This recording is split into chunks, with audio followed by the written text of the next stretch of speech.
I'm going to skip the first few paragraphs, and which are just throat clearing, and begin in the middle of page 2.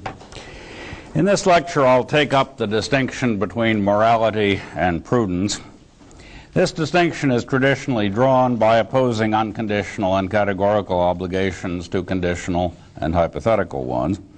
Obviously, pragmatists are going to have doubts about the suggestion that anything is unconditional, for they doubt that anything is or could be non-relational. So they need to reinterpret the distinctions between morality and prudence, morality and expediency, and morality and self-interest in ways which dispense with the notion of unconditional obligation. Dewey suggested that we reconstruct the distinction between prudence and morality in terms of the distinction between routine and non-routine social relationships. He saw prudence as a member of the same family of concepts as habit and custom. All three words describe familiar and relatively uncontroversial ways in which individuals and groups adjust to the stresses and strains of their non-human and human environments. It's obviously prudent both to keep an eye out for poisonous snakes in the grass and to trust strangers less than members of one's family.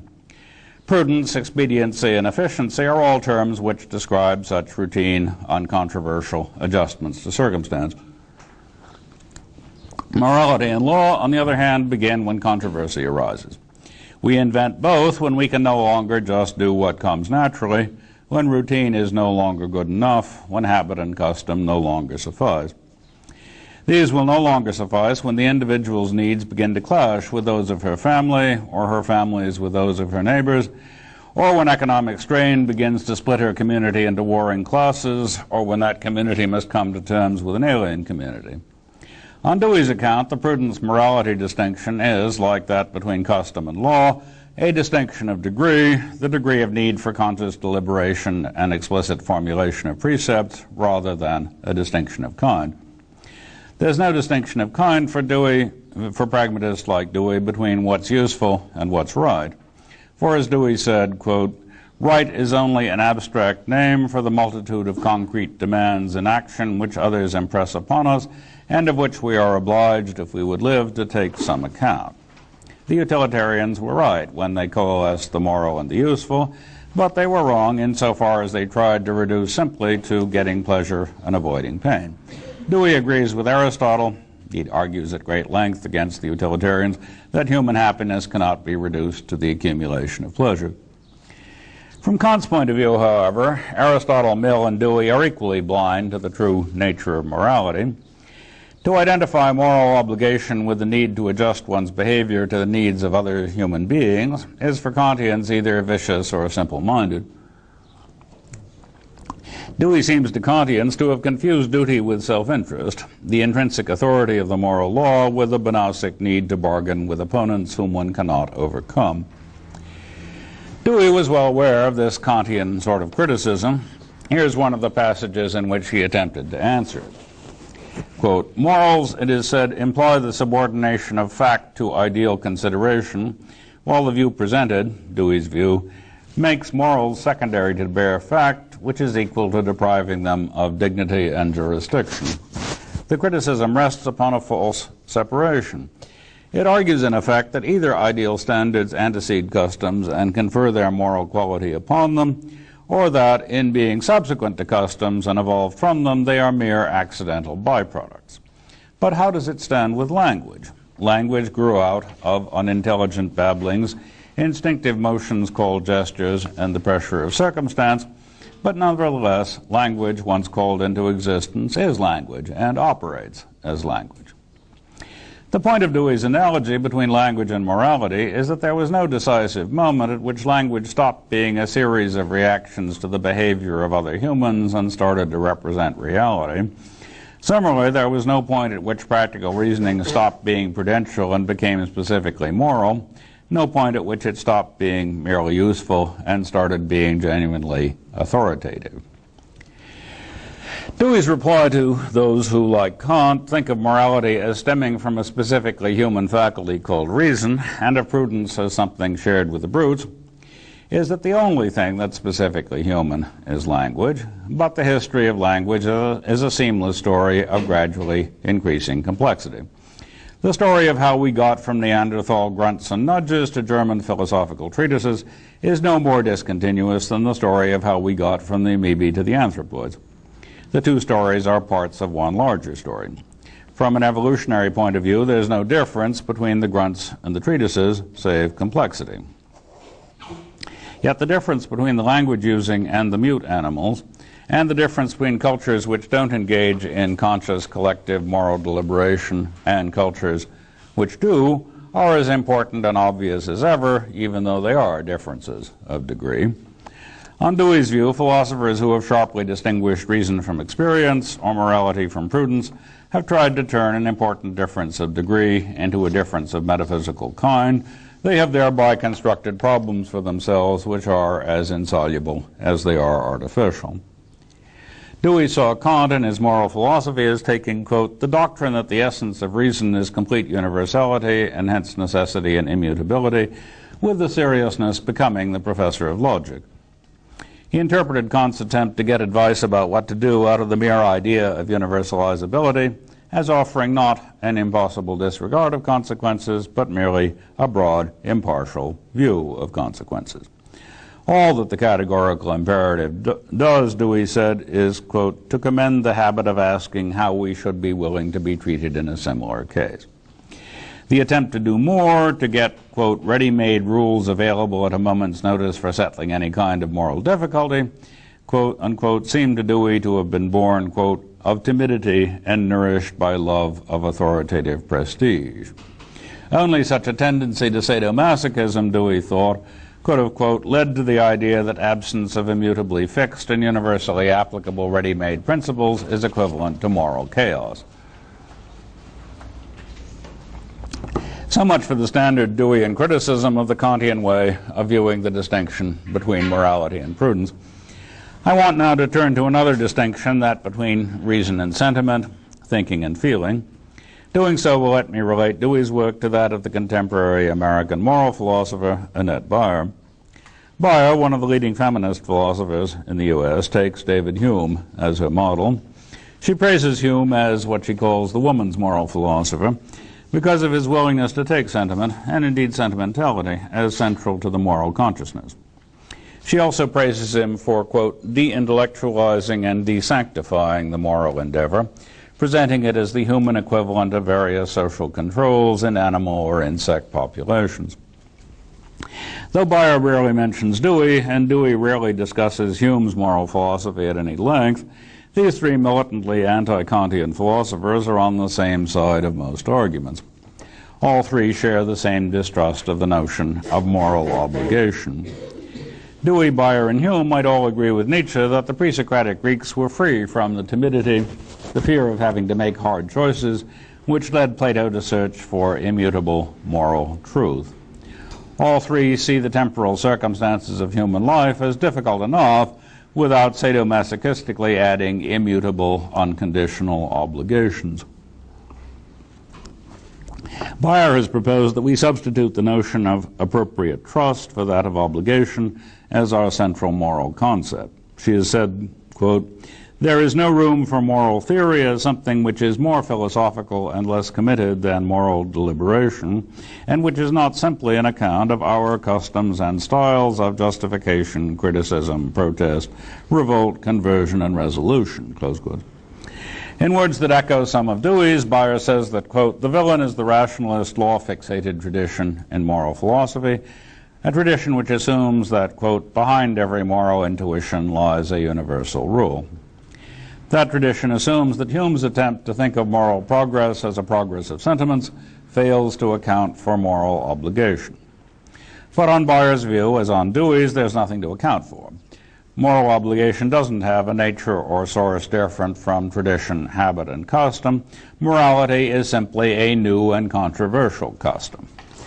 The special obligation we feel when we use the term moral is simply the special need we feel to act in a relatively unfamiliar, untried way, a way which may have unpredictable and dangerous consequences.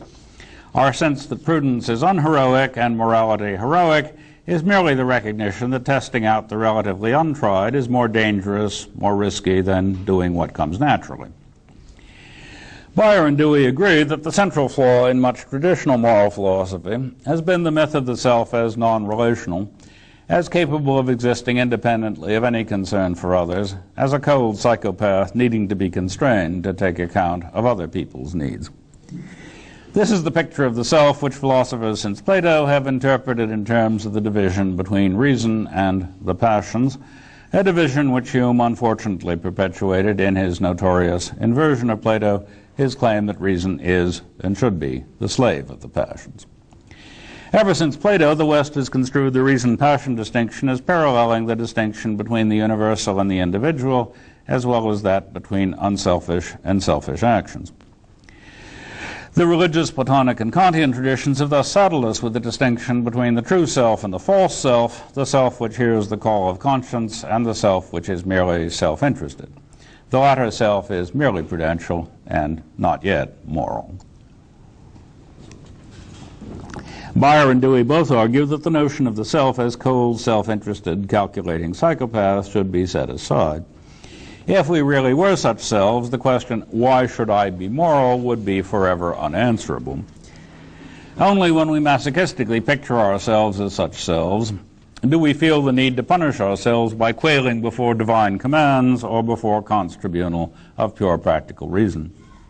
But if we follow the pragmatist's advice to see everything as constituted by its relations to everything else, it will be easy to detect the fallacy which Dewey described as, quote, transforming the truistic fact of acting as a self into the fiction of acting always for self. We shall commit this fallacy and continue to think of the self as a psychopath in need of restraint as long as we accept what Dewey called, quote, the belief in the fixity and simplicity of the self.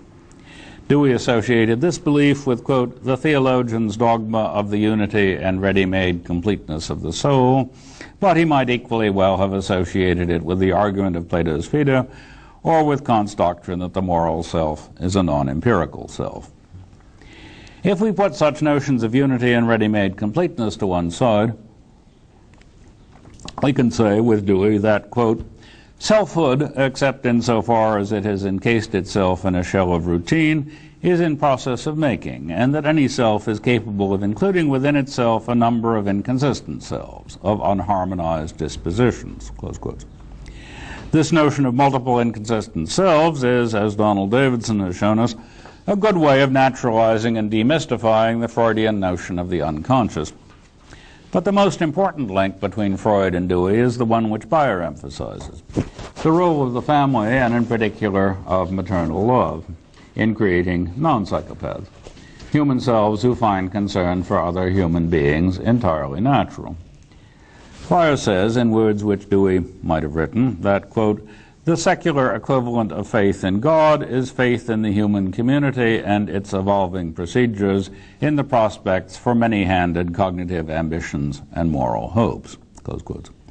But she sees that faith as rooted in the faith most of us have in our parents and siblings. The trust which holds a family together is Bayer's model for the secular faith which may hold together modern, post-traditional societies. Freud helped us see that we get psychopaths, people whose self-conception involves no relations to others, only when parental love and the trust which such love creates in the child are absent. To see the point which Bayer wants us to appreciate, consider the question, do I have a moral obligation to my mother, to my wife, to my children? Morality and obligation seem inapposite terms. For doing what one is obliged to do contrasts with doing what comes naturally, and for most people, responding to the needs of family members is the most natural thing in the world. Such responses come naturally because most of us define ourselves, at least in part, by our relations to members of our family. Our needs and theirs largely overlap. We are not happy if they are not. We would not wish to be well fed while our children go hungry. That would be unnatural. Would it also be immoral? It's a bit strange to say so. One would only employ this term if one encountered a parent who was also a pathological egoist, a father or mother whose sense of self has nothing to do with her or his children, the sort of person envisaged by decision theory, someone whose identity is constituted by preference rankings rather than by fellow feeling. By contrast, I may feel a specifically moral obligation to deprive both my children and myself of a portion of the available food because there are starving people outside our door. The word moral is appropriate here because the demand is less natural than the demand that I feed my children. It's less closely connected with my sense of who I am. But the desire to feed the hungry stranger may, of course, become as tightly woven into my self-conception as the desire to feed my family. Moral development in the individual and moral progress in the human species as a whole is a matter of remaking human selves so as to enlarge the variety of the relationships which constitute those selves. The ideal limit of this process of enlargement is the self envisaged by Christian and Buddhist accounts of sainthood, an ideal self to whom the hunger or suffering of any human being, even perhaps that of any other animal, is intensely painful. Should this progress ever be completed, the term morality would drop out of the language, for there would no longer be any way nor any need to contrast doing what comes naturally with doing what is moral. We should all have what Kant called a holy will. The term moral obligation becomes increasingly less appropriate to the degree to which we identify with those whom we help, the degree to which we mention them when telling ourselves stories about who we are, the degree to which their story is also our story. It comes fairly naturally to share what one has with an old friend or a near neighbor or a close business associate who has been left destitute by a sudden disaster. It comes less naturally to share with a casual acquaintance or a complete stranger who is in the same unfortunate situation. In a world in which hunger is common, it does not come naturally to take food from one's children's mouths in order to feed a hungry stranger and her children. But if the stranger and her children are on your doorstep, you may well feel obliged to do just that.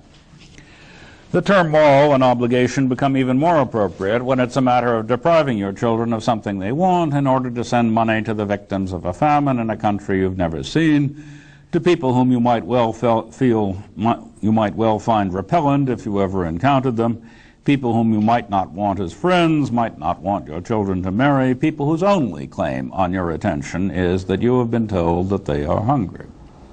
But Christianity taught the West to look forward to a world in which there are no such people, a world in which all men and women are brothers and sisters. In that world, there would never be any occasion to speak of obligation. When moral philosophers in the Kantian tradition put sentiment on a par with prejudice and tell us that from a strictly moral point of view, there is no difference between one's own hungry child and a randomly selected hungry child on the other side of the world, they're contrasting this so-called moral point of view with a point of view they call mere self-interest. The idea behind this way of speaking is that morality and obligation starts where self-interest stops. The problem with this way of speaking, Dewey insisted, is that the boundaries of the self are fuzzy and flexible. So philosophers in this tradition try to obscure this fuzziness by defining those boundaries. They do so by saying that the self is constituted by a preference ranking, one which divides people up according to whom one would prefer to be fed first, for example. Then they either contrast moral obligation with preference, or else subjectivize feelings of moral obligation by taking them as just further preferences. There are difficulties with both of these alternatives. If you contrast moral obligation with preference, you have trouble with the question of moral motivation. What sense does it make, after all, to say that a person acts against her own preferences? On the other hand, if you no longer distinguish between morality and self-interest and say that what we call morality is simply the self-interest of those who have been acculturated in a certain way, then you will be accused of emotivism, of having failed to appreciate Kant's distinction between dignity and value. One way leads to the question Plato tried to answer, why should I be moral? The other way leads to the question, is there any difference between a preference for feeding hungry strangers over letting them starve and a preference for vanilla over chocolate ice cream? More generally, one way seems to lead to a dualistic metaphysics, to splitting the human self, and possibly the universe as a whole, into higher and lower segments. The other seems to lead to a wholesale abnegation of our aspirations to something higher than mere animality. Pragmatists are often accused of just such an abnegation. They are lumped with reductionists, behaviorists, sensualists, nihilists, and other dubious characters. I think that the pragmatist's best defense against this sort of charge is to say that she too has a conception of our difference from the animals, but hers doesn't involve a sharp difference, a difference between the finite and the infinite of the sort illustrated by Kant's distinction between dignity and value, between the unconditioned and the conditioned, the non-relational and the relational. Rather, the pragmatist sees our difference as a much greater degree of flexibility, in particular a much greater flexibility in the boundaries of selfhood, in the sheer quantity of relationships which can go to constitute a human self. She sees the ideal of human brotherhood and sisterhood not as the imposition of something non-empirical on the empirical, nor of something non-natural on the natural, but as the culmination of a process of adjustment, which is also a process of remaking the human species. From this point of view, moral progress is not a matter of an increase of rationality, a gradual diminution of the influence of prejudice and superstition, permitting us to see our moral duty more clearly.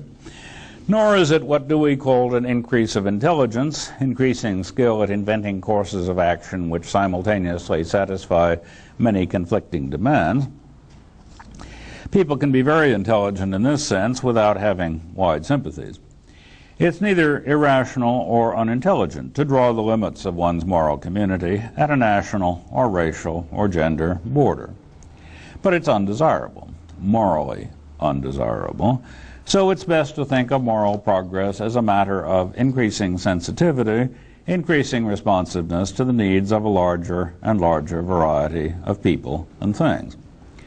Just as the pragmatist sees scientific progress not as the gradual attenuation of a veil of appearance which hides the intrinsic nature of reality from us, but as the increasing ability to respond to the concerns of ever larger groups of people, especially the people who carry out ever more acute observations and perform ever more refined experiments, so they see moral progress as a matter of being able to respond to the needs of ever more inclusive groups of people. I want to pursue this analogy between science and morals a bit further. I said in earlier lectures that pragmatists don't think of scientific or any other inquiry as aimed at truth, but rather at better justificatory ability.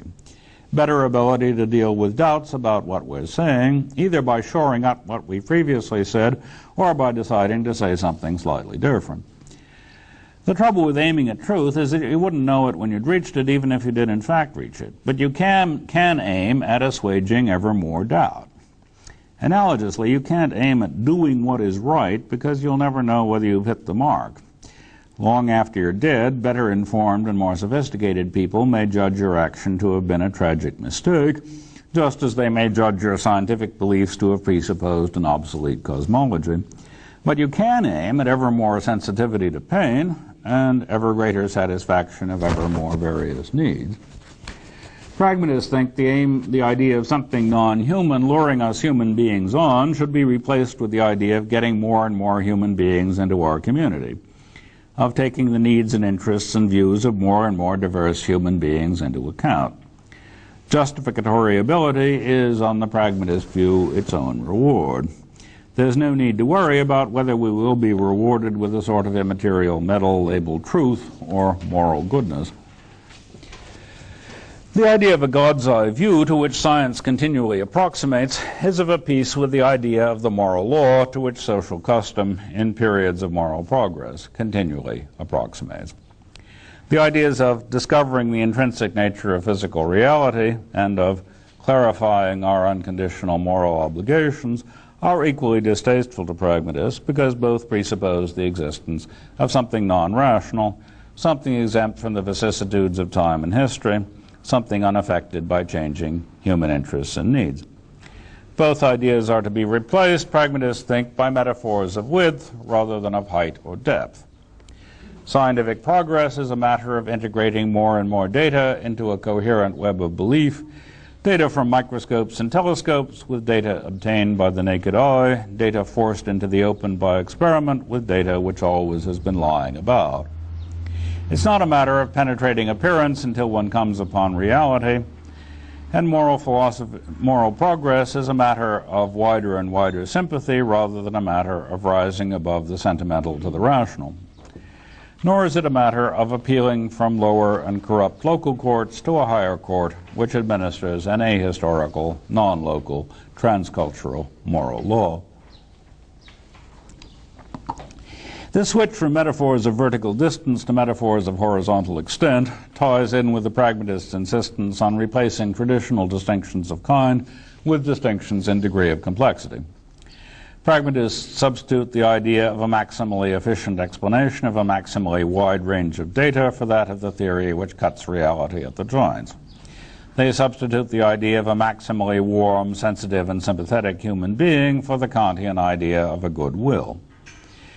But though maximality cannot be aimed at, you can aim at explaining more data or being concerned about more people.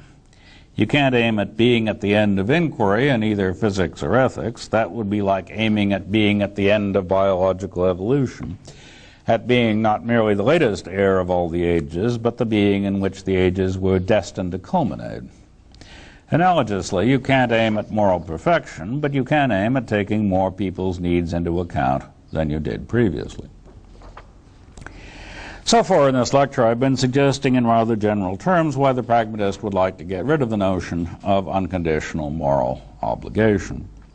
In the hope of greater concreteness and vividness, I turn now to another example of unconditionality, the notion of unconditional human rights.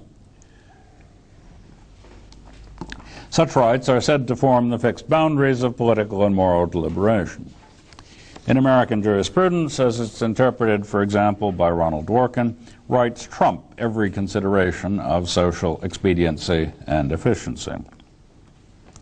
In much political discussion, it is taken for granted that the rights which the U.S. courts have interpreted the U.S. Constitution to bestow and the universal human rights enumerated in the Helsinki Declaration are beyond discussion.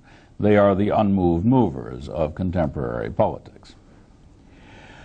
From a pragmatist point of view, the notion of inalienable human rights is no better and no worse a slogan than that of obedience to the will of God. Either slogan, when invoked as an unmoved mover, is simply a way of saying that our spade is turned, that we have exhausted our argumentative resources. Talk of the will of God or the rights of man, like talk of the honor of the family or the fatherland in danger, are not suitable targets of philosophical analysis and criticism. It's fruitless to look behind them. None of these notions should be analyzed, for they're all ways of saying, here I stand, I can do no other. They are not reasons for action so much as announcements that one has thought the issue through and come to a decision. Traditional philosophy, the kind which sees morals as resting on metaphysics, presses such notions too hard when it asks questions like, but is there a God? Do human beings really have these rights? Such questions presuppose that moral progress is at least in part a matter of increasing moral knowledge, knowledge about something independent of our social practices, something like the will of God or the underlying nature of humanity. This metaphysical suggestion is vulnerable to Nietzschean suggestions that both God and human rights are superstitions, contrivances put forward by the weak to protect themselves against the strong. Whereas metaphysicians reply to Nietzsche by asserting that there is a rational basis for belief in God or in human rights, pragmatists replied that there is nothing wrong with contrivances. The pragmatist can cheerfully agree with Nietzsche that the idea of human brotherhood would only have occurred to the weak, to the people being shoved around by the brave, strong, happy warriors whom Nietzsche idolizes. But for pragmatists, this fact no more counts against the idea of human rights than Socrates' ugliness counted against his account of the nature of love, or than Freud's private little neuroses count against his account of love, or than Newton's theological and alchemical concerns count against his mechanics, or than Heidegger's bad moral character counts against his philosophical achievement. Once you drop the distinction between reason and passion, you will no longer discriminate against a good idea because of its dubious origins. You will classify ideas according to their relative utility rather than by their sources. Pragmatists think that the quarrel between rationalist metaphysicians and Nietzsche is without interest. They grant to Nietzsche that reference to human rights is merely a convenient way of summarizing certain aspects of our real or purported practices. Analogously, to say that the intrinsic nature of reality consists of atoms in the void is for a pragmatist a way of saying that our most successful scientific explanations interpret macrostructural change as a result of microstructural change. To say that God wills us to welcome the stranger within our gates is to say that hospitality is one of the virtues upon which our community prides itself. To say that respect for human rights demanded our intervention to save the Jews from the Nazis or the Bosnian Muslims from the Serbs is to say that a failure to intervene would make us uncomfortable with ourselves in the way in which knowledge that our children or our neighbors are hungry while we have plenty on the table makes us unable to continue eating. To speak of human rights is to explain our actions by identifying ourselves with a community of like-minded persons, those who find it natural to act in a certain way. Claims of the sort I've just made, claims which have the form to say such and such is to say so and so, are often interpreted in terms of the reality-appearance distinction. Metaphysically inclined thinkers, obsessed by the distinction between knowledge and opinion, or between reason and passion, interpret such claims as irrationalist and emotivist. But pragmatists don't intend these as claims about what's really going on, claims that what appeared to be a fact is actually a value, or what appeared to be a cognition is actually an emotion. Rather, these claims are practical recommendations about what to talk about, suggestions about the terms in which controversy on moral questions is best conducted. On the subject of atoms, the pragmatist thinks we should not debate the issue of whether unobservable microstructure is a reality or just a convenient fiction. On the subject of human rights, the pragmatist thinks that we should not debate whether human rights have been there all the time, even when nobody recognized them, or are just the social construction of a civilization influenced by Christian doctrines of the brotherhood of man and by the ideals of the French Revolution. In one sense of the term social construction, human rights are social constructions, but then so are neutrinos and giraffes. In that sense, to be a social construction is simply to be the intentional object of a certain set of sentences used in some societies and not in others. All that it takes to be an object is to be talked about in a reasonably coherent way, but not everybody needs to talk in all ways, nor therefore about all objects. Once we give up the idea that the point of discourse is to represent reality accurately, we shall have no interest in distinguishing social constructs from other things. We'll confine ourselves to debating the utility of alternative social constructs. The only other sense of social construction that I can think of is the one I referred to earlier, the sense in which bank accounts are social constructions but giraffes aren't. And here the criterion is simply causal. The causal factors which produced giraffes did not include human societies. Those which produced bank accounts did. This sense has no application to the question about human rights, for even the most fervent moral realist has no causal story to tell about how these rights came into being. To debate the utility of the set of social constructs we call human rights is to debate the question of whether the language games played by inclusivist societies are better than those played by exclusivist societies.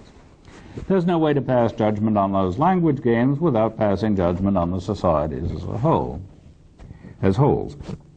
So, instead of debating the ontological status of human rights, we should debate the question of whether communities which encourage tolerance of harmless deviance or treat deviance previously thought of as harmful as harmless, should be preferred to those communities whose social cohesion depends on conformity, on keeping outsiders at a distance, and on eliminating people who try to corrupt the youth. The best single mark of our progress toward a full-fledged human rights culture may be the extent to which we stop interfering with our children's marriage plans because of the national origin, the religion, the race, or the wealth of the intended partner, or because the marriage will be homosexual rather than heterosexual. Those who wish to supply rational philosophical foundations for a human rights culture say that what human beings have in common outweighs such adventitious factors as race and religion. But they have trouble spelling out what this commonality consists in. It's not enough to say that we all share a common susceptibility to pain, for there's nothing distinctively human about pain.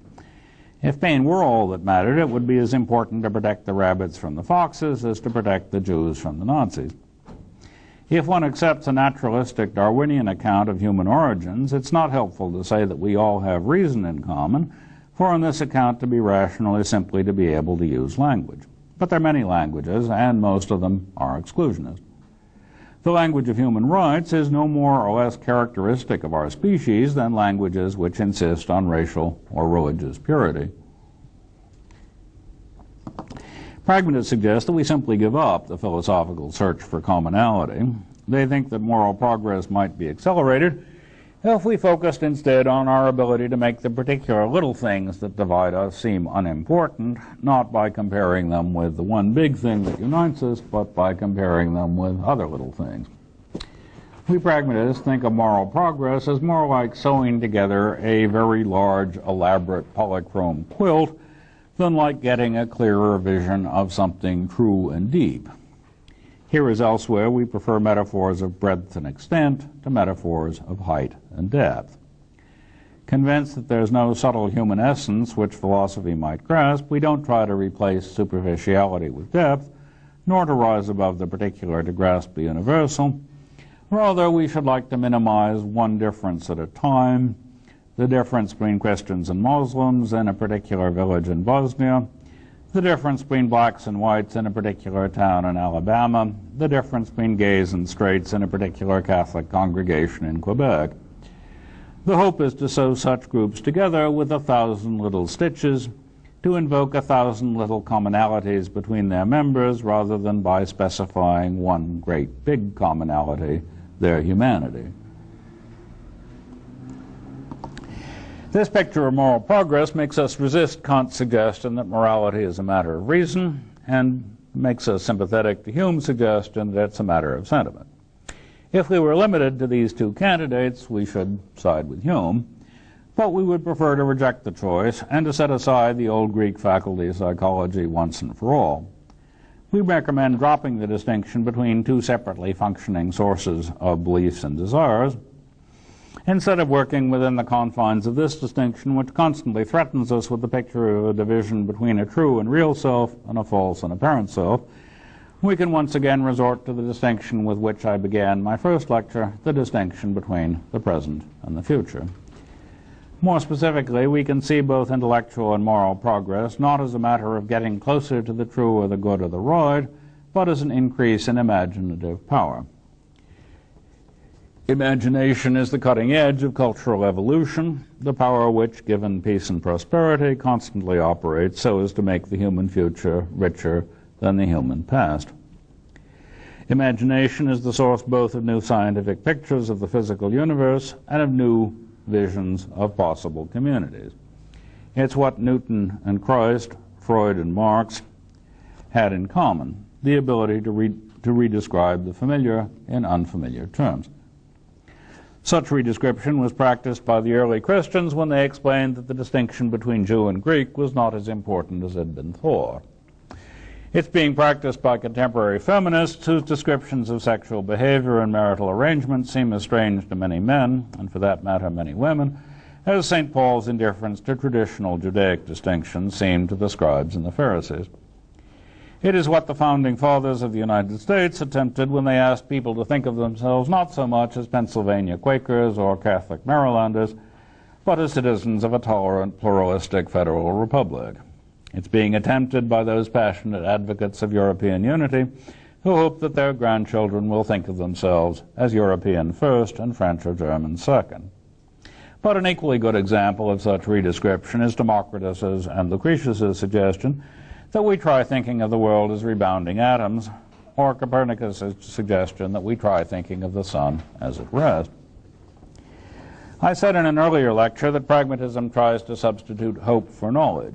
I hope that this lecture has helped make clear what I meant.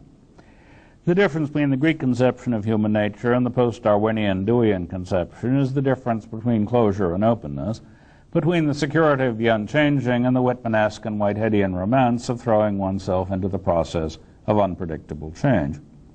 This apotheosis of the future, this willingness to substitute imagination for certainty and curiosity for pride, breaks down the Greek distinction between contemplation and action. Dewey saw that distinction as the great incubus from which intellectual life in the West needed to escape. His pragmatism was, as Hilary Putnam has said, an insistence on the supremacy of the agent point of view. In these lectures, I've been interpreting this supremacy as the priority of the hope of inventing new ways of being human over the need for stability, security, and order.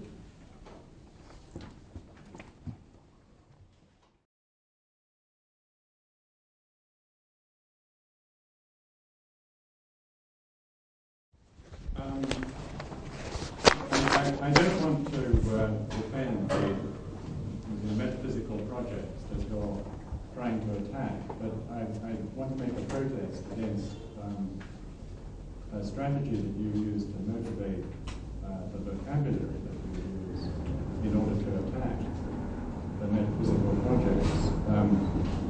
It's the strategy of demonizing people who use, in general, people who use a different vocabulary, specifically demonizing them as doing nothing but pointing to those metaphysical projects. Kant, Dewey's use of the word ready-made strikes me as a palpable cheap shot against Kant. I mean, the idea that content of the categorical imperative is ready-made completely falsifies a sense of immense difficulty that Kant surely needs to give. It's not supposed to be, one simply reads it off from some book of rules or something like that. And the image of Kant as of Kant's moral agent as abasing himself or something wholly other just leaves out the bit in Kant that he makes most sweat over fixing it, but it isn't other, it's us. I mean, that before which we abase ourselves turns out to be nothing but our own legislation. Something very beautiful there. I mean, it ought to be very beautiful from your point of view, frenetic exaltation. It exactly isn't abasement before something. So Dewey seems to me to be just willfully refusing to try to understand what Kant could possibly be doing, and in this kind of cheap shot way, sticking him in some demonic place from which Dewey can represent himself as superior. Plato too. I mean, I'd like to make a sort of counterpart protest about Plato. Here it's Nietzsche. I think Nietzsche is just all wrong in talking about Plato as timid. I mean, what Plato does with the theory of forms is to concoct an image for people who want to hang on to the idea that there are better and worse ways of doing this thinking, precisely in the face of the absence of anything ready-made that they can reach for and point to as sustaining this sense that there are better and worse ways of doing it. I don't think Plato does set out to answer the question, why should I be moral? When people raise that question, it happens a couple of times in Plato's dialogues, Callicles and Thrasymachus, it's very plain that what Plato has his Socrates do is beat up on them with arguments of the most outrageous badness, thereby causing them to shut up, get out, get off the scene, and they're not responded to with a rational construction. And then in the Republic in particular, having got Thrasymachus to shut up, what he does is impinges on the question, why should I be moral, only in the way in which one addresses that question. It's not exactly trying to answer that question. If one says something like, look, you have to get to be bewildered,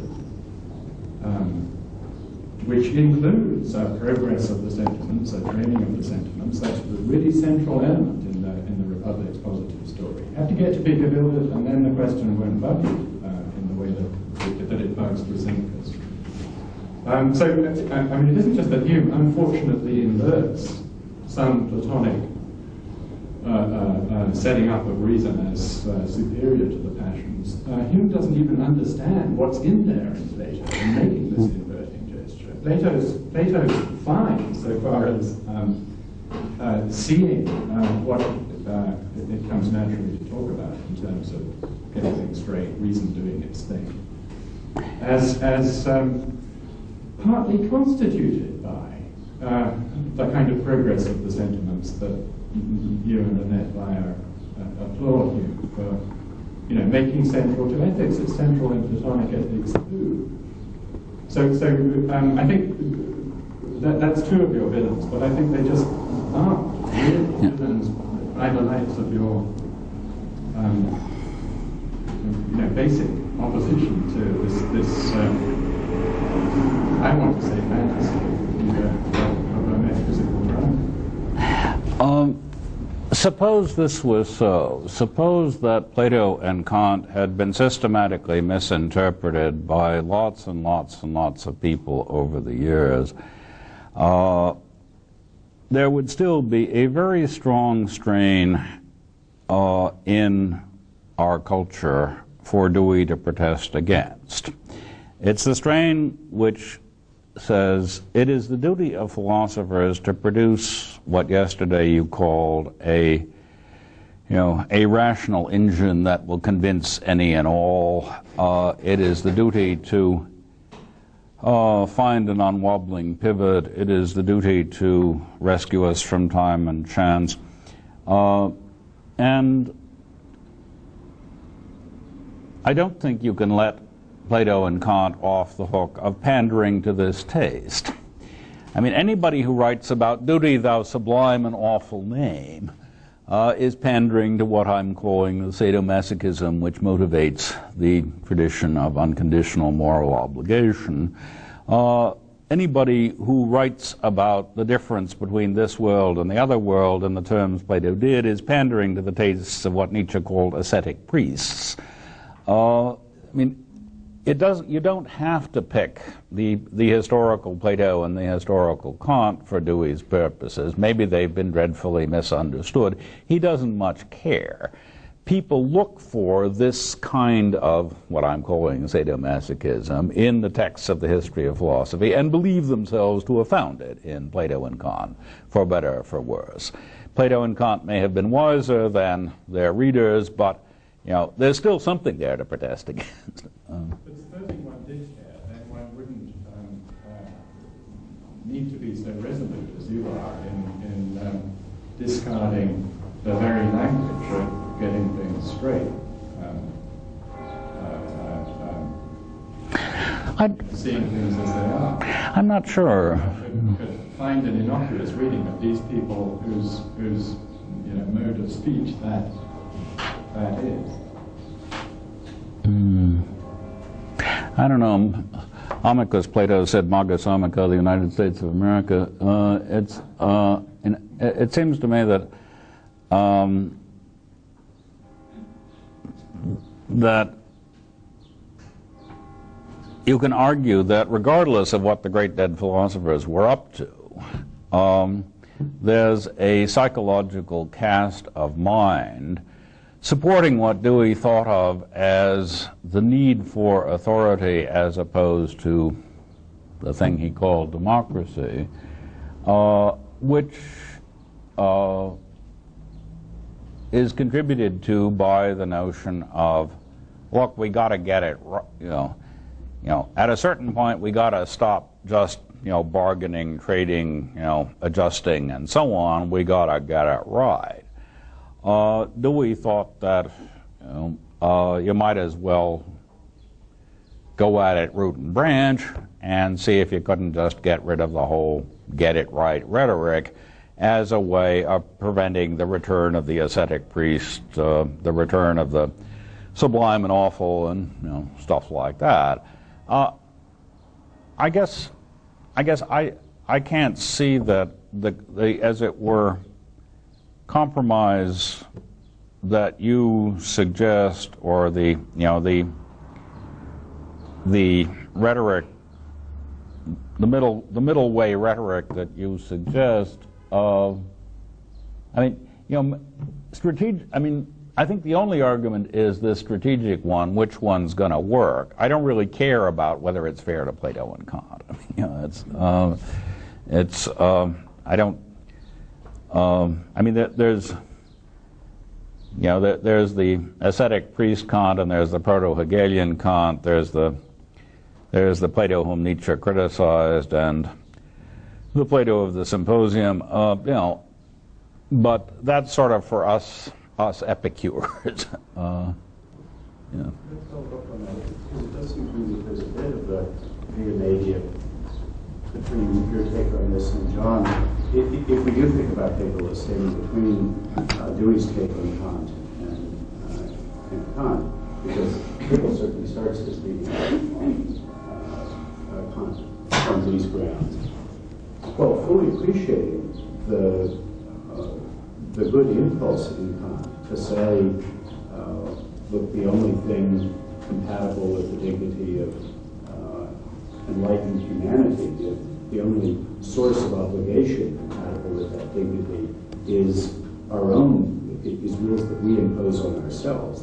This notion of autonomy that leads him to say, yes, but reason and the awful and sublime duty is just us. And Hegel says, well, yeah, but it's real hard to recognize that way. But what you've left out is a sensible picture of us as that, a way in which we can recognize ourselves in that guise. You ought to tell us a story that will let us not be alienated from this thing, not see it as something over and above us. And to do that, you've got to see reason as a way of talking about one dimension of the social historical process of our creating determinate contents for us to do our reasoning, practical and theoretical with. And if you'll tell that story, which Kant resolutely wouldn't tell, taking over, all right, not your rules for morality, but at least the conceptual contents that you use in it are just sort of there for Kant. And Hegel thought, well, you're going to be alienated. You're not going to be able to recognize reason as a guise of yourself unless you see these things as our social products. That was his recipe for taking up the good side of Kant that he certainly saw was there. And that's certainly the side of Hegel that Dewey, after his youthful flush of enthusiasm for it, took over and said, well, that's right, but you Hegel still metaphysicalized this even more than it needs to be, and Darwin and naturalism and so on have shown us how to complete that process. So it seems to me one can acknowledge that Kant was a good guy in starting off this process that would let us see that it's us all the way down.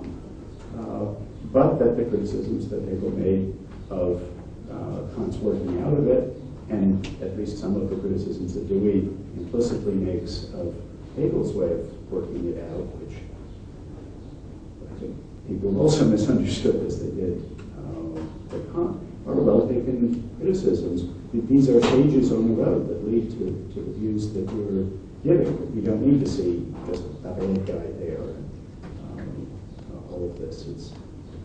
He started it off too. Yeah, that's about the way I see it, I guess. I don't feel I know Kant well enough to,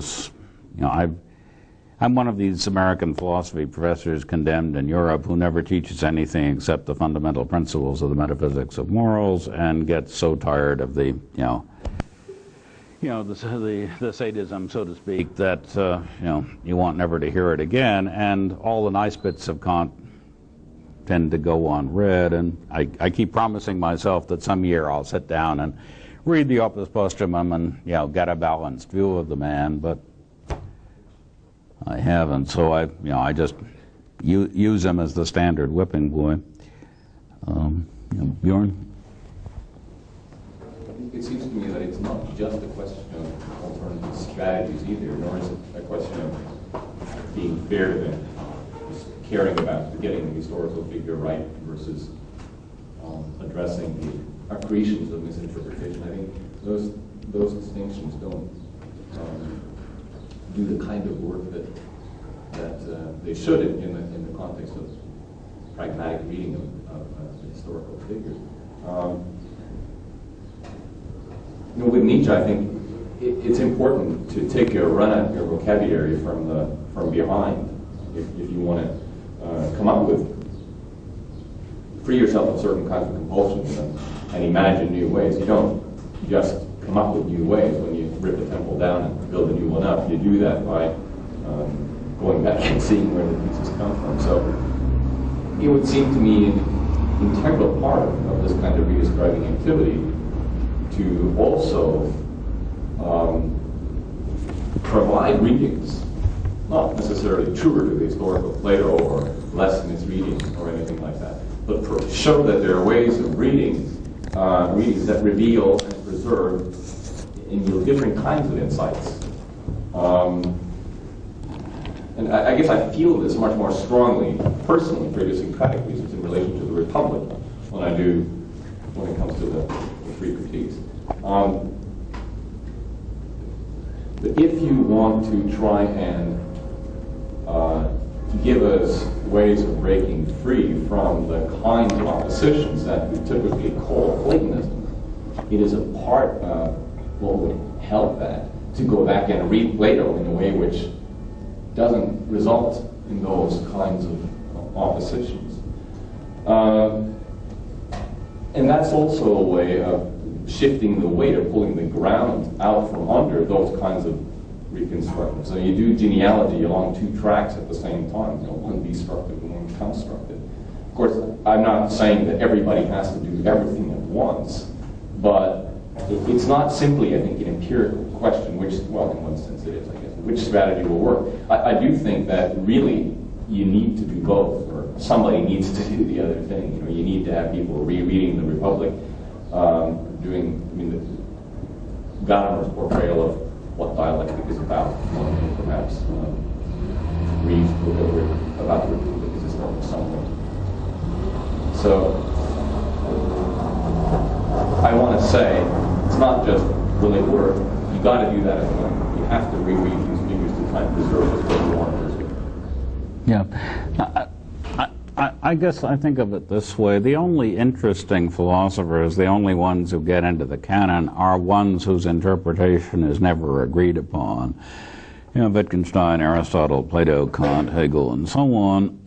I take this to be because they're, the power of their work is due to their incipient schizophrenia. The reason they write so strongly is because they never were quite sure which road of two very different and important roads to take.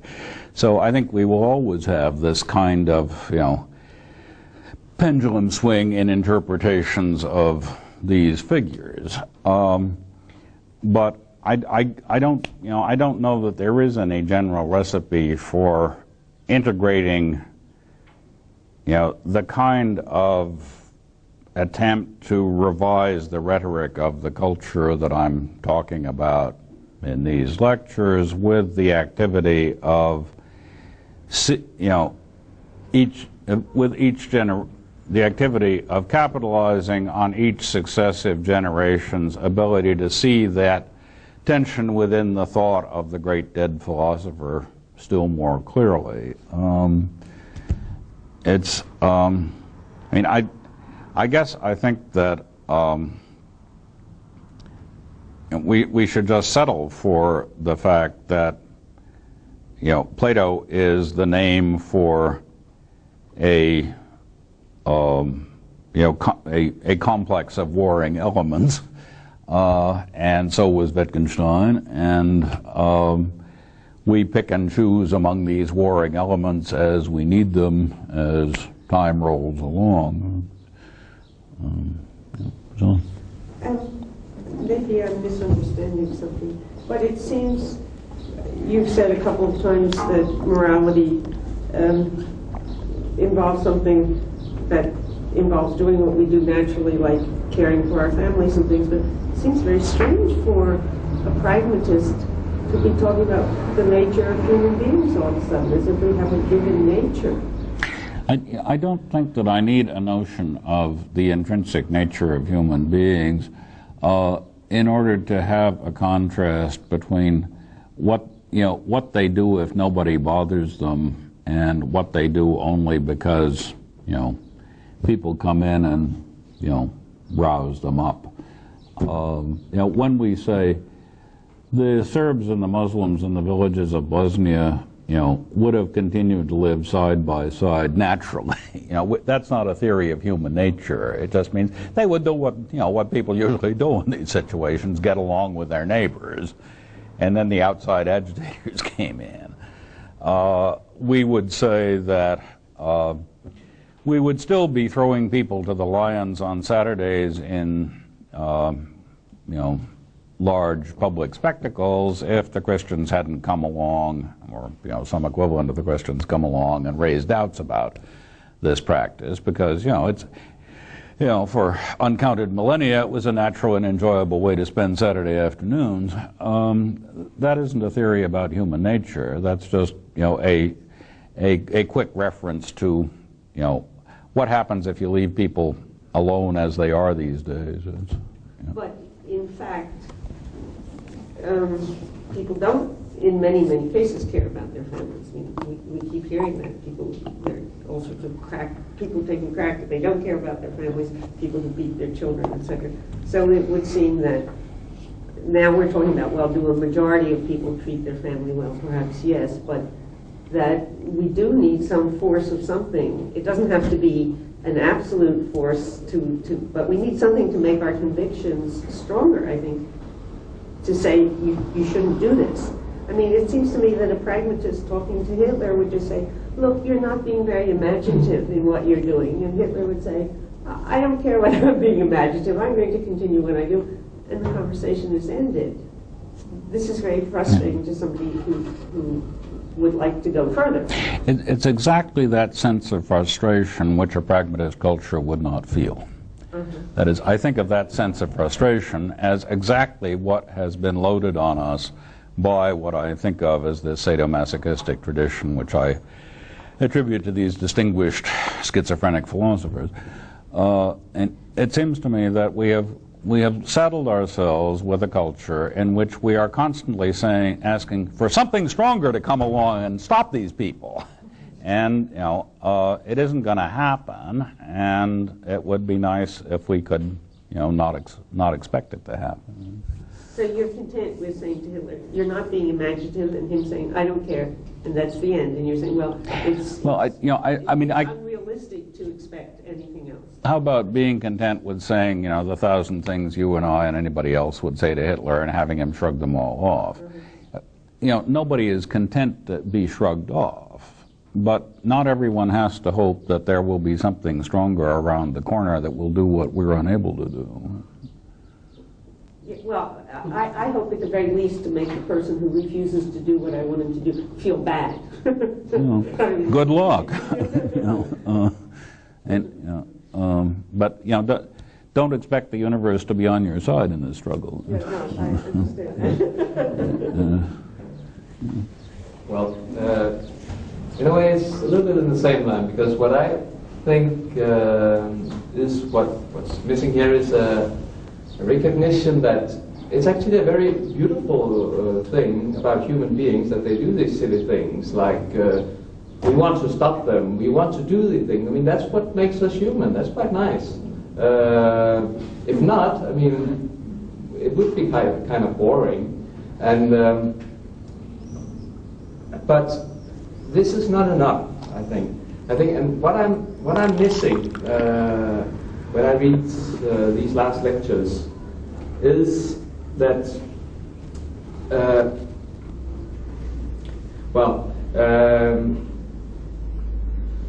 I simply miss some understanding of not human nature, but some understanding of social reality. When I read these pages, and where you speak of social practices, and you speak of how we are going to make this pragmatism work, I need an understanding of the reality as social, a reality which could be interpreted in various ways. But there have been a lot of intents in the history of theory. Proto-sociologists in the Hegelian Marxian tradition, real sociologists like Durkheim, like Weber. There has been a lot of intents to understand social reality, which is far more convincing than simply saying that we want to web together some few towns in Bosnia, a few towns in Alabama. It seems to me utterly implausible that should be a program for realizing anything. I mean, that would require an army of pragmatists. Whereas only one or two Weberians or Durkheimians can do it. Where should we get them from? I mean, how many followers do you have to send right now? I miss an understanding of social reality in the way that a lot of theorists have tried. That was what I tried to say yesterday, that you go directly from some very convincing, from my point of view, arguments in the epistemology and the theories of truth and the philosophy of mind and all these things. I find them very convincing. And then you just jump over to aesthetics and say, well, if we just read ourselves as novels and we use imagination, then it'll all be good. But then there is a reality which is social. And that was the decisive move from Hegel. I mean, Kant had some problems with reality which was human. I mean, he had this dichotomy between the aesthetics and the theoretics. He had some serious problems with human reality as human. That doesn't make him less beautiful. But I miss some understanding of social reality in this program. Oh. Weber has an understanding of social reality. He's trying. Yeah. You think of him as I mean, I guess I think of Dewey and Weber as having exactly the same grasp of social reality. I mean, neither of them have an army, but I can't. It seems to me you're demanding more out of a theory book than you could possibly get. No, it's what I'm asking for is that you want to present this as well. When pragmatism comes through, it won't be a problem. These things, everything would be very nice. There would be no need for morality. We would all naturally live together. That seems to be absurd. I mean, when pragmatism comes through, when people cease to speak in the way I mean, you really take me as saying that, you don't have to, that you take me as saying that philosophy can take the place of politics? No, but I take you to deliver vocabulary for doing politics. Isn't that? No. No. I mean, the vocabulary for doing let me come back to Dewey. I mean, Dewey had two sets of publications, the stuff that I'm, paraphrasing here, and just sort of endless daily, weekly columns on, tax legislation, tariff legislation, insurance legislation, and so on. I mean, he did a lot of politics. He would have done exactly the same politics if he'd never gone to philosophy school, I imagine. He knew a lot of philosophy. He read Plato and Kant and Hegel, and he wrote for people who read Plato, Kant, and Hegel. And then he wrote for his fellow taxpayers about, whom we should elect, what laws we should pass, and so on. I mean, doubtless there was a certain amount of, back and forth But He could have been a carpenter and done the same thing. That's what you're saying. no, he would have had to be, an informed, fluent writer to write his columns for the newspapers, but he wouldn't have had to know anything about philosophy.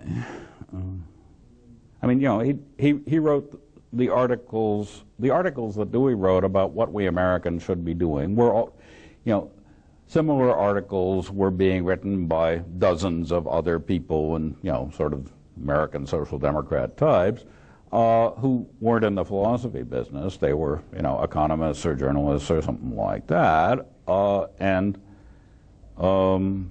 Dewey didn't know much about economics. The economists didn't know much about philosophy. But they all thought that their professional disciplines were making little contributions to the long-run welfare of humanity, and this was Dewey's. So actually, you don't have to know anything about society to know what is true about society.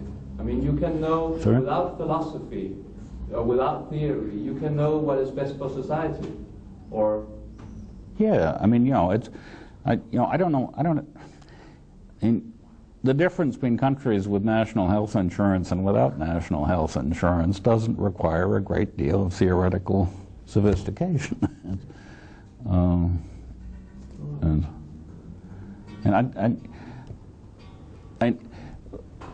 I don't think that I'm saying imagination, has a hitherto unexpected power.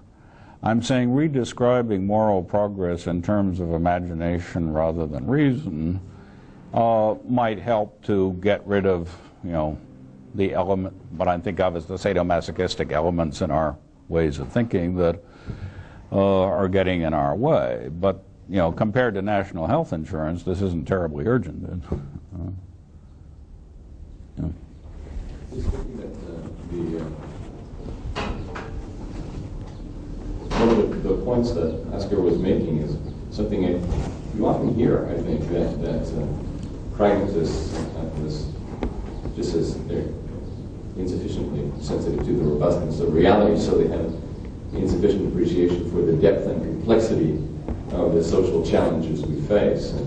And there's something flippant and naive about their response. Let's just all become pragmatists and things will be fine.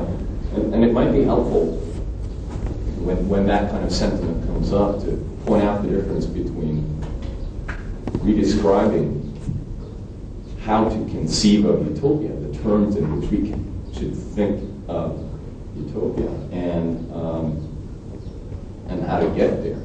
Of course, it's true that once we get to anyone's utopia, things are by those standards hunky-dory. Right? So when you're talking about utopia, or talking about how to talk about utopia, if at that point somebody thinks you are talking about what is necessary, how we should get there, and thinks that the way to get to utopia is to all become pragmatists, then that might create this sort of impression. But of course, describing a utopia in pragmatist terms says nothing about how likely it is or what we need, what we should do as general or as particular concrete strategies to get there.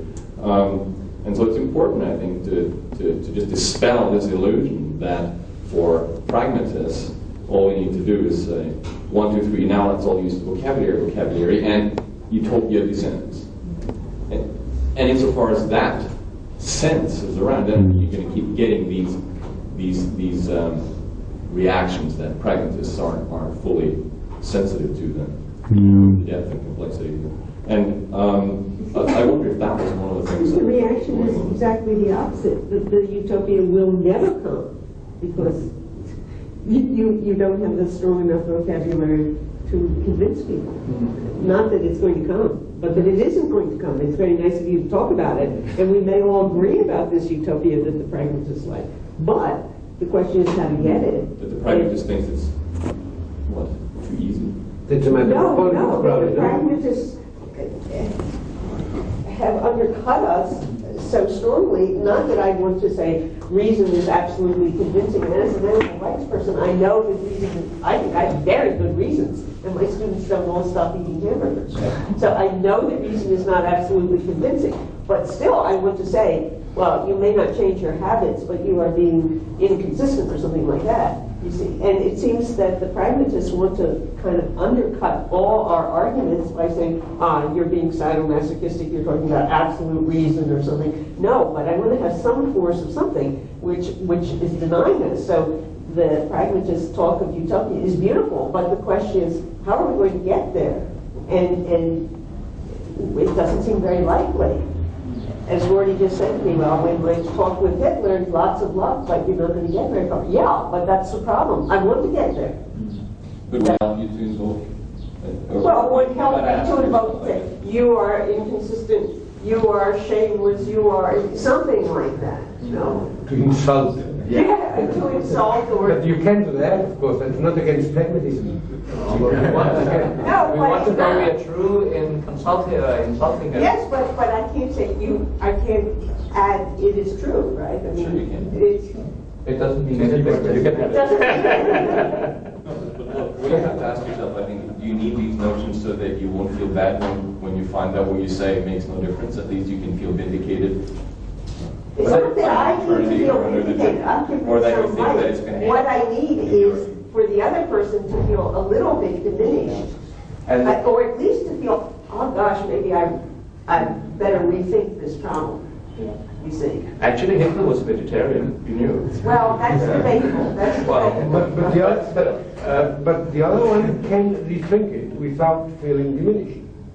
And that's a completely different. Well, I think that he's not going to rethink it if what he's doing is effective for his goals simply on my saying you should rethink it. I mean, Hitler's not going to rethink it if he unites Germany. Anyway, he's built into it. Yeah. No, but the problem is, I think actually that you would be able to talk with Hitler. I mean, I think it's utterly impossible to say that moral vocabulary doesn't work at all. It does work. I mean, you can make people feel guilty just by saying the words. Say the words, bah, and then people feel guilty. It is a very forceful vocabulary. It has very strong rhetorics.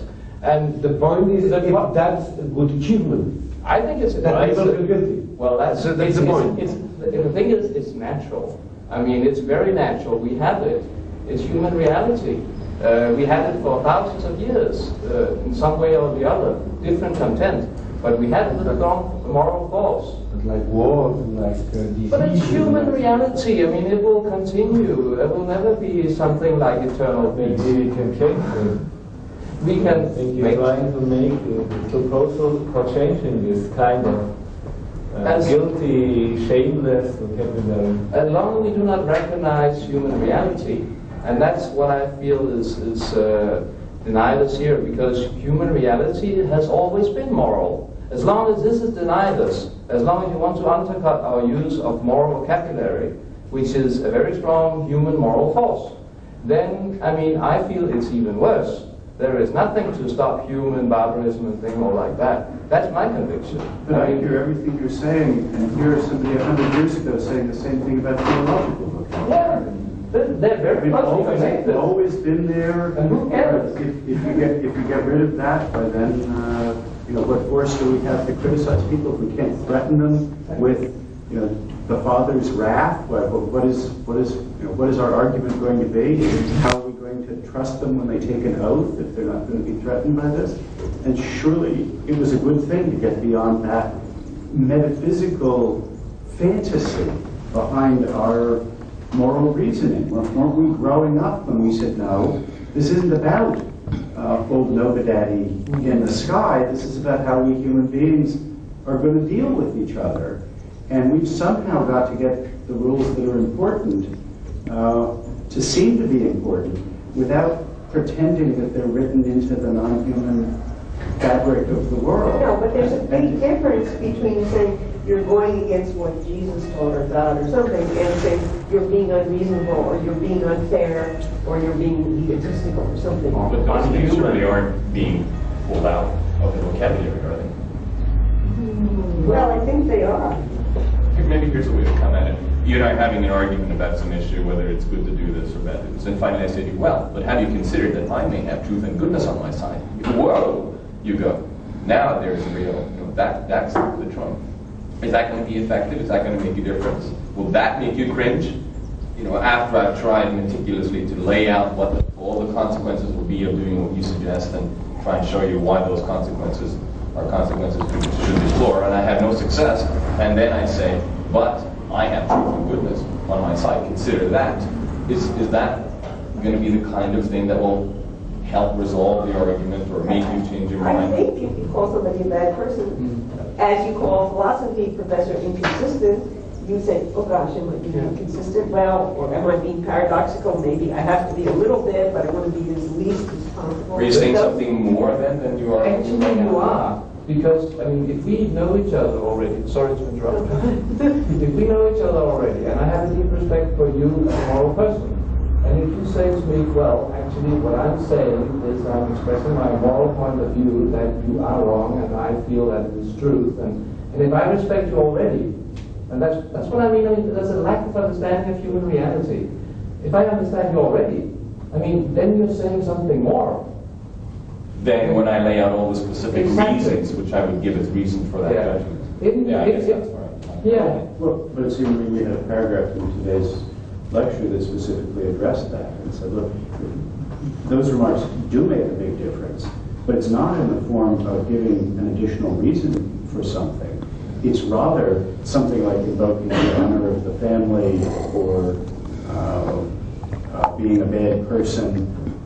That's announcing that you've thought this through and this is where you stand on it. And of course, that makes a difference. But it's a difference of a different kind than an additional reason in favor of taking a stand. And this is why you say, well, if you have respect for the person, then their stand makes a difference.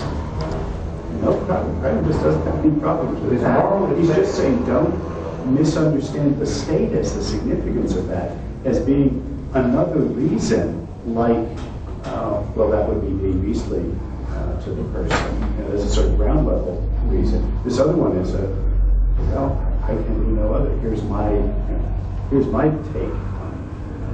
No, it's not the same. I mean, you were almost getting to it, but the last thing is not the same. When he say to me, I mean, you are wrong.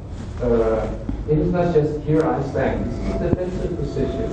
He is using this moral force to make me act another way. And that's something which is quite different from just seeing, here I stand. Okay, but it's also different from giving a substantive reason from which you should infer a conclusion. My conclusion is I should act in another way. That's what he intends. And actually he will succeed in it a lot of times. But the pragmatism is about the metaphysics that's behind this. There's no problem understanding how his taking that stand should make a difference to you. But it doesn't have to do with its reflecting the way some even non-theological right or rights with this moral art. Well, what might happen? I say that we knew each other well and you thought that I was a relevant moral compass, and we argue, and I say, look, you are wrong. There's a moral issue here. I'm saying, look carefully one more time at all my reasons and see if you can't find that they are compelling after all. And if you respect me and trust my judgment, you would say, well, there's got to be something there. I'm going to go back and I'm going to reconsider the issue. It doesn't take you on to a different kind of reason. It brings you back again to the specific particular reasons that I'm trying to make. But I'm taking on another pair of glasses. I'm looking at it. Because if not, I'm looking at it already. It might not help. But that's what I say. I mean, then it's the moral makes a difference. I mean, I take on my moral glasses and I reconsider all what you have said to me in a moral kind of way. And that's a special moral thing. That's add something. It makes a difference that you have said moral. It has made me beep.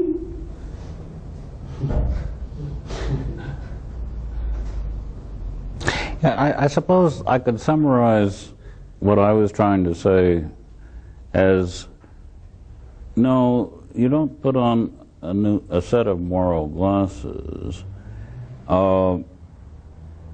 It becomes a moral matter when you begin to think I really don't know what to do in this situation. I'm really torn. At that point,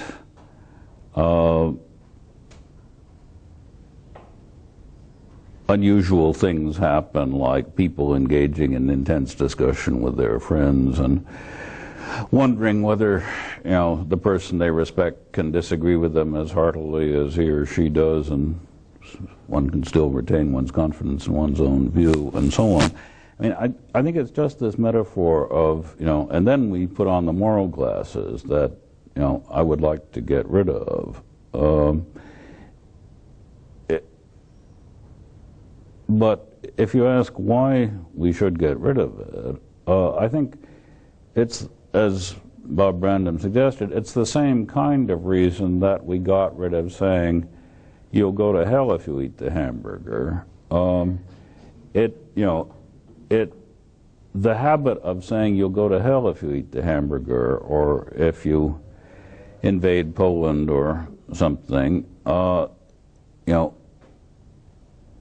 there was a familiar shift in people's sense of what made them sit up and think, and what made them feel bad. Feeling bad about being told they'd be sent to hell, and some of them, not many, got to feel bad about being told they were inconsistent. In this pragmatist utopia, they will feel bad about being told they're insensitive instead of being told they're inconsistent. They will feel exactly as bad, no more, no less, on being told that they were insensitive than readers of Kant feel when being told they're inconsistent, or when fundamentalist Christians are told that they go to hell.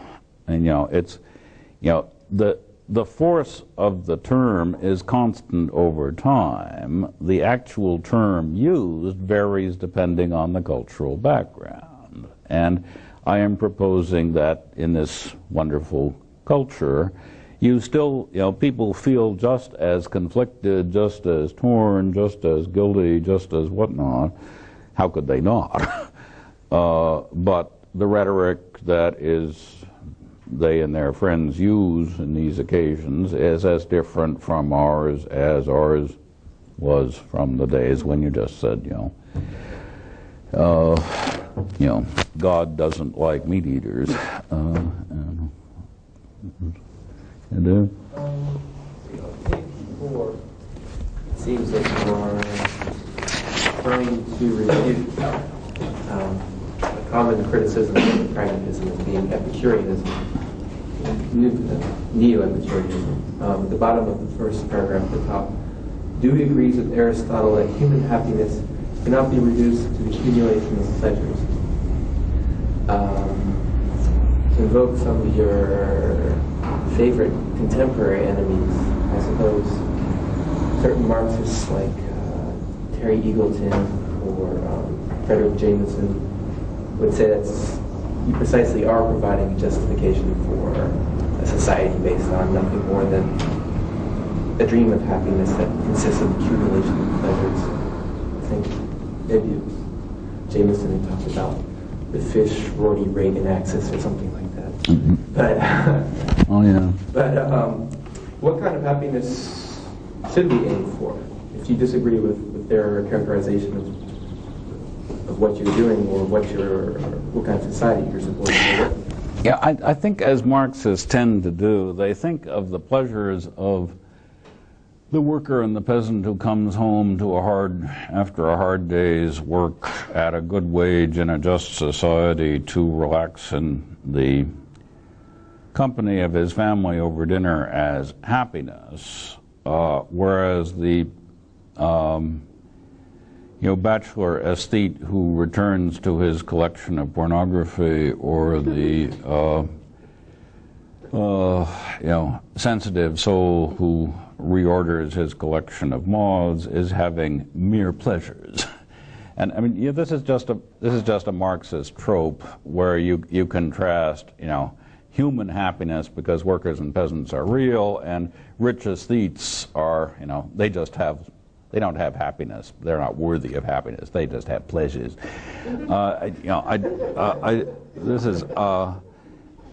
don't think that particular Marxist contrast is worth much. What Dewey's contrast was, when he attacked utilitarianism in human nature and conduct, what he was saying was the whole idea of adding up pleasures or utiles is crazy. Everyone always agreed, reading Bentham and Mill, that there wasn't going to be any calculus around here. And Dewey simply said, right, everybody knows there isn't going to be any calculus, so why talk about this thing called pleasure, of which there's supposed to be a calculus?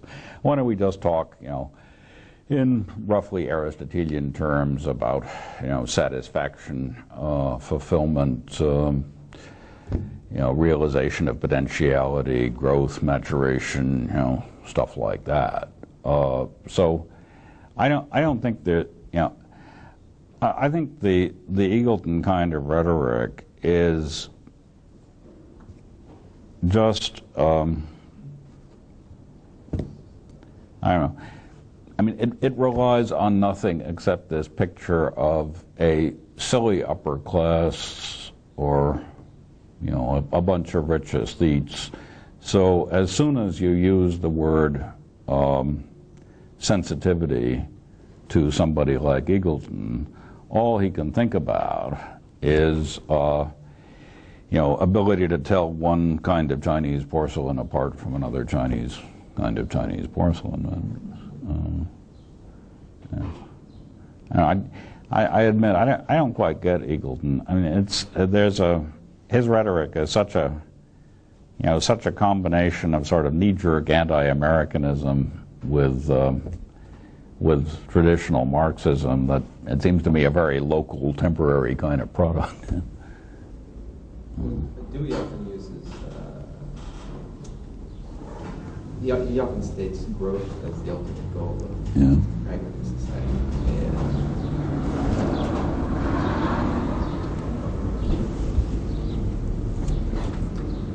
And without getting metaphysical, how could you distinguish between certain opportunities people have, certain pleasures, certain sensitivities people can have which are conducive to growth, and those which are not, which are painful? Dewey is going to say experiment, and nobody thinks that's a sufficient answer, but it's no better or worse than Aristotle saying you find the mean by rocketing back and forth between the extremes until finally you settle down. At this point it seems to me all moral philosophers are in exactly the same predicament. Well, before, remember he said that basically, essentially all the pragmatists can tell you is that you muddle through. You don't want to, you're so cautious about using transcendental language that it seems you risk losing some sort of vision that people can aim for.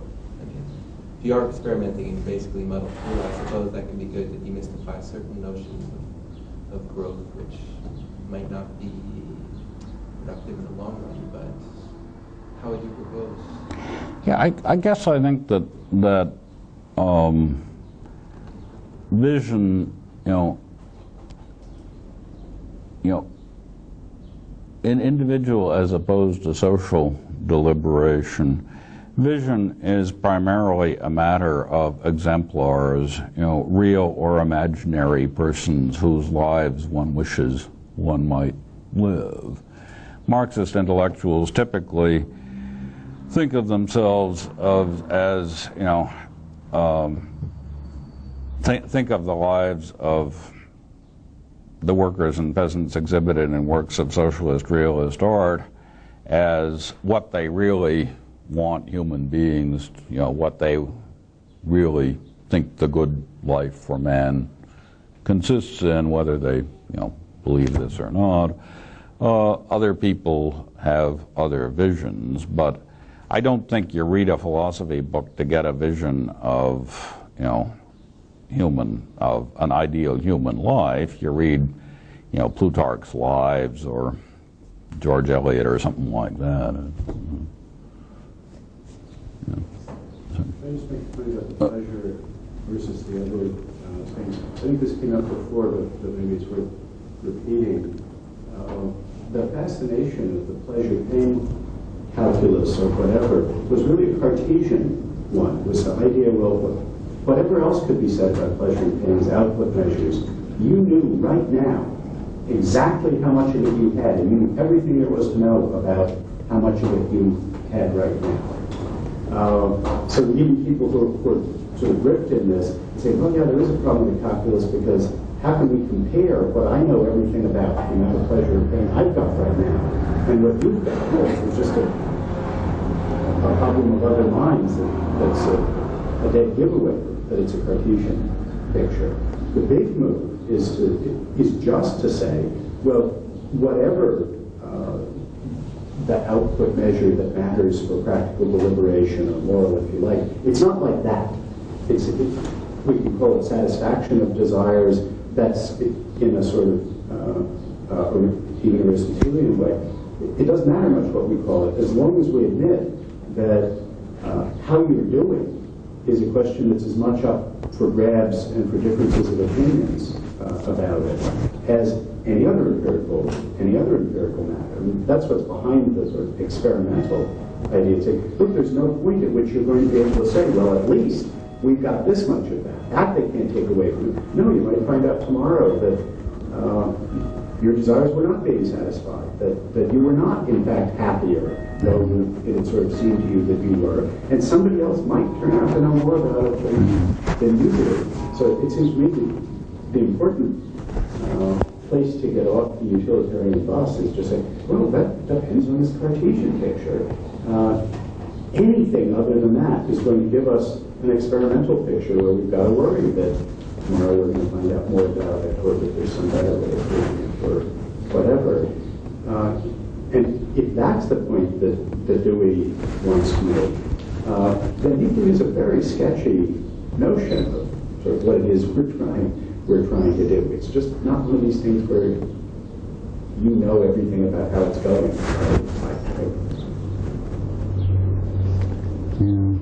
And just one more bit about pleasure and happiness. I mean, what really did in utilitarianism was not Dickens' depiction of Gradgrind, it was Huxley's Brave New World. I mean, stories like Forster's The Machine Stops and Brave New World and similar things where, you know, you were presented with a picture of technology simply having people sitting around having the pleasure centers in their brain stimulated, and all of a sudden it dawned on you, that can't be what I had in mind as the goal of human life. Yeah. You made an analogy between scientific progress and moral progress. And in this sense, you say that scientific progress is a matter of integrating more and more data into a coherent web of belief. Then, in scientific progress, coherence seems to be a constraint in integrating data. What seems to be a constraint? Coherence. Oh, coherence, yeah. And you say below, moral progress is a matter of wider sympathy. Then my question is, what is, if any, the analogous constraint for integrating people in moral progress? The analogous constraint for? The analogous constraint for integrating people in moral progress. The constraints analogous to coherence in scientific progress. Well, I guess just the development of social institutions that will, you know, obey the directions of Mills on liberty, you know, maximizing the space for private projects of self-creation without hurting anybody else. So this is the kind of moral conflict that could be an analogy of logical conflict or epistemic conflict. Yeah, I mean, I think, you know, we keep trying to reform the system of laws so as to fix it so people can get more out of life but still not get in each other's way. And you know, the laws used to be harsher because because there wasn't as much money around, roughly, and so you know you had to make people do a lot of stuff they didn't want to do in order to prevent them from hurting each other. And now you can give them a little more leeway because there's more money and leisure around. But maybe I'm missing the point. I don't know if maybe putting another way. I do think, perhaps I understand you right, I think he's looking for a category in moral world, analogous to the category or to the word coherence in the scientific one. That's the point, but if the answer is that this kind of general tolerance or something like that, then my question is, of course this kind of constraint is fuzzy. Is fuzzy, is not sharp. Fuzzy. Yeah. Then do you think the same about coherence in scientific realm? Yeah. So coherence in scientific realm is fuzzy notion. Yeah. I mean, there's an essay of Kuhn's where he says, here are about 12 desiderata that a scientific theory ought to fulfill. It ought to be able to predictive efficiency, compatibility with theories in other nearby disciplines, fruitfulness, elegance, and you know, he's got 6 more. And he says, the good scientist is the guy who can, you know, work out an imaginative satisfaction of 12 criteria at once. I know that the balance between coherence, logical coherence, and other things like aesthetic view or something like that is fuzzy. I know that. But my question is just one of that parameters, logical coherence, fuzzy in itself? Because I know that if we must balance, of course we have problems of where to begin and when. I mean, and I think of logical coherence itself as very cheaply bought. Because any time somebody says you've contradicted yourself, all you have to do is introduce a distinction and say, no, I didn't actually. You failed to notice the ambiguity between these two senses of a term. I mean, anybody can be coherent if they're clever enough. But, you know, that doesn't get you much. And it's so to speak, you know, I mean, to pride oneself on coherence is merely to, you know, pride oneself on skill in argumentative interchange, and that, you know, that isn't enough to be a good scientist. I mean, you know, a lot of other stuff you got to bear in mind. It isn't enough to be a good politician either. And the symptom in moral community of moral conflict is something like if there is someone pushing other people or just like a stone in your shoe or something like that. Yeah. This is quite all we can expect about moral conflicts characterization. Well, there is someone just making us uncomfortable.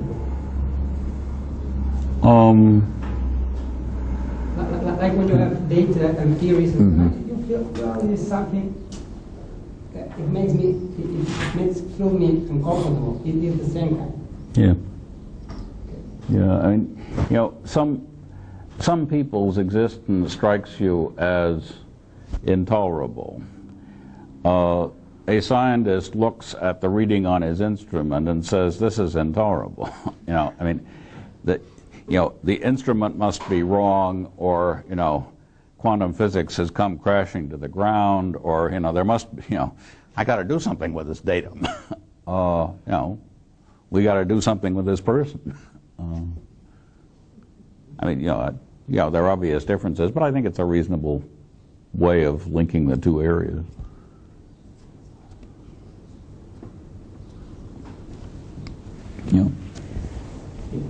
a couple of problems with your text below. In page 13, you say the term moral obligation becomes increasingly less appropriate to the degree to which we identify with those whom we help. I guess that we can say that I identify with myself, or that we identify with ourselves. So does this quote mean that you deny the moral problem of committing suicide? That's my first. I mean, if there is such a moral problem or a moral obligation only as long as we don't identify with the object of our overall moral obligation, doesn't mean that we don't have such a moral problem as have we to commit suicide.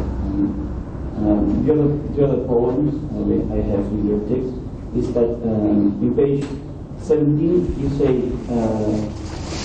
that we cannot aim at what is right, but instead aim at even more sensitivity to pain and even greater satisfaction of ever more various needs. Also in your text, contingency, solidarity, and contingency, irony, and solidarity, you say that solidarity is the ability to see more and more traditional difference as unimportant when compared with similarities with respect to pain and humiliation. But then, on the other hand, you say on page 25 that pain is nothing distinctively human, and that there is nothing distinctively human about pain. How can we understand this? I prefer my later review. You're right. It's a contradiction, and I was right the second time. About suicide, yeah, I guess I can't see it as a moral problem. It's a moral problem. No, I can't see it as a moral problem. It seems to me that lots of things that we used to think were moral problems now strike us as not moral problems, and suicide strikes me as one of them.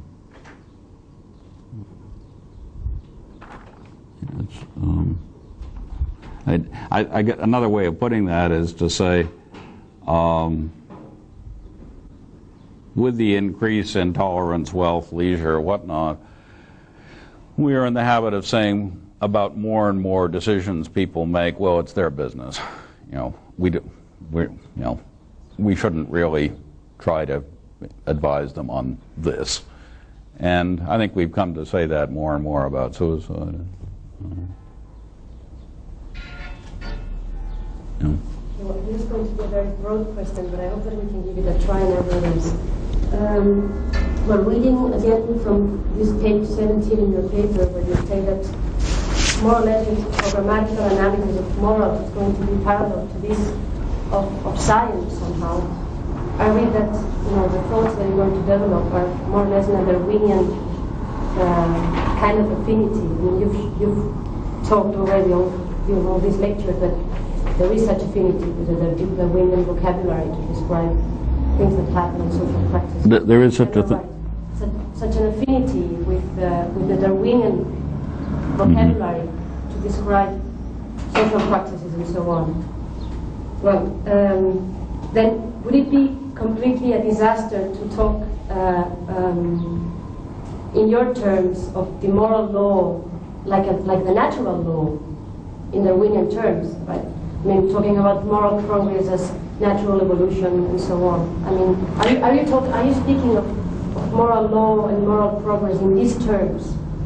Because then I have a problem, but it might be a pseudo problem, I don't know. This problem is, what do you do? I mean, my question is not what do you do with other utopias? They are utopias, and such you respect them or you don't, but they're utopias, they're there. But what do you do with people who cannot even get the chance of imagining an utopia? Or putting it in Darwinian terms, what do you do with the deer out in the jungle, which is, I don't know, enjoying the sunshine, not paying attention enough, and gets caught by the lion?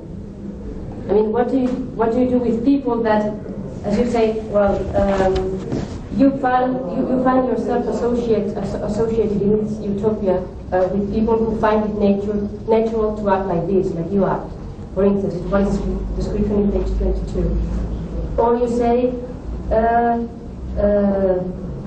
some other things. But if you think that this utopia is a matter of wider and wider sympathy, or as you say in page 17, getting more and more human beings into our community, what do you do with people that don't even have the chance to be a part of your community? Or, Brandon was also talking about describing us and ourselves and we in these social practices. To put it in other words, who is this we in your social utopia? Well, that's what I want to talk about in the paper this afternoon. I mean, but I'm not sure that it gives you much of an answer, because all I'm going to say is we, for purposes of this discussion, we are the people who worry about the people who have no chance to be included in our society. And, you know, what seems to me good about the liberal post-French Revolution societies of Europe and America is that they worry about, hey, what are we going to do about Bangladesh? And, you know, what are we going to do about the farmers who aren't making it in the South, and, you know, stuff like that. And, you know, this has not been a common human preoccupation to, you know, have that kind of worry. Well, we are the ones who engage in that kind of worry. But I don't see that there's a general answer to the question, you know, what about these people? I mean, often the answer is, you know, there's nothing to be done. Let's hope things might be better for their children. Maybe we can do something for them. You know? But then this question.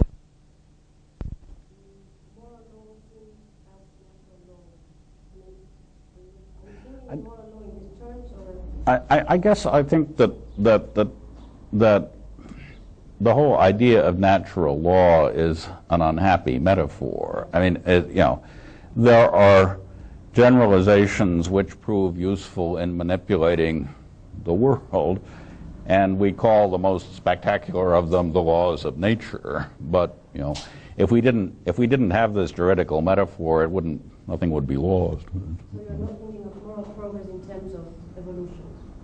No, I mean, evolution is just a series of chance mutations which fit by chance into various niches, and, you know, it's hardly unidirectional. I mean, biological evolution, you know, wasted an awful lot of time on the dinosaurs when it might have hurried up and got us mammals.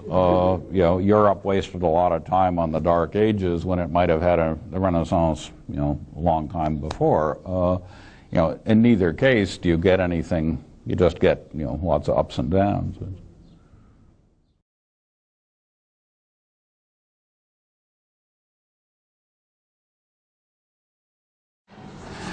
This last one is called Justice as a Larger Loyalty. All of us would expect help. If pursued by the police, we asked our family to hide us. Most of us would extend such help even when we know our child or our parent to be guilty of a sordid crime. Many of us would be willing to perjure ourselves in order to supply such a child or parent with a false alibi. But if an innocent person is wrongly convicted as a result of our perjury, most of us will be torn by a conflict between loyalty and justice. Such a conflict will be felt, however, only to the extent to which we can identify with the innocent person whom we've harmed. If the person is a neighbor, the conflict will probably be intense. If a stranger, especially one of a different race, class, or nation, it may be considerably weaker. There has to be some sense that he or she is one of us before we start being tormented by the question of whether we did the right thing when we committed perjury. So it might be equally appropriate to describe us as torn between conflicting loyalties, loyalty to our family and to a group large enough to include the victim of our perjury, rather than between loyalty and justice. Our loyalty to such larger groups will, however, weaken or even vanish altogether when things get really tough. then people whom we once thought of as like ourselves will be excluded. Sharing food with impoverished people down the street is natural and right in normal times, but perhaps not in a famine, when doing so amounts to disloyalty to one's family. The tougher things get, the more ties of loyalty to those near at hand tighten, and the more those to everyone else slacken. Consider another example of expanding and contracting loyalties, our attitude toward other species. Most of us nowadays are at least half convinced that the vegetarians have a point and that animals do have some sort of rights. But suppose that the cows or the kangaroos turn out to be carriers of a newly mutated virus, which, though harmless to them, is invariably fatal to humans. I suspect that we would then shrug off accusations of speciesism and participate in the necessary massacre. The idea of justice between species will suddenly become irrelevant because things have gotten very tough indeed, and our loyalty to our own species must come first.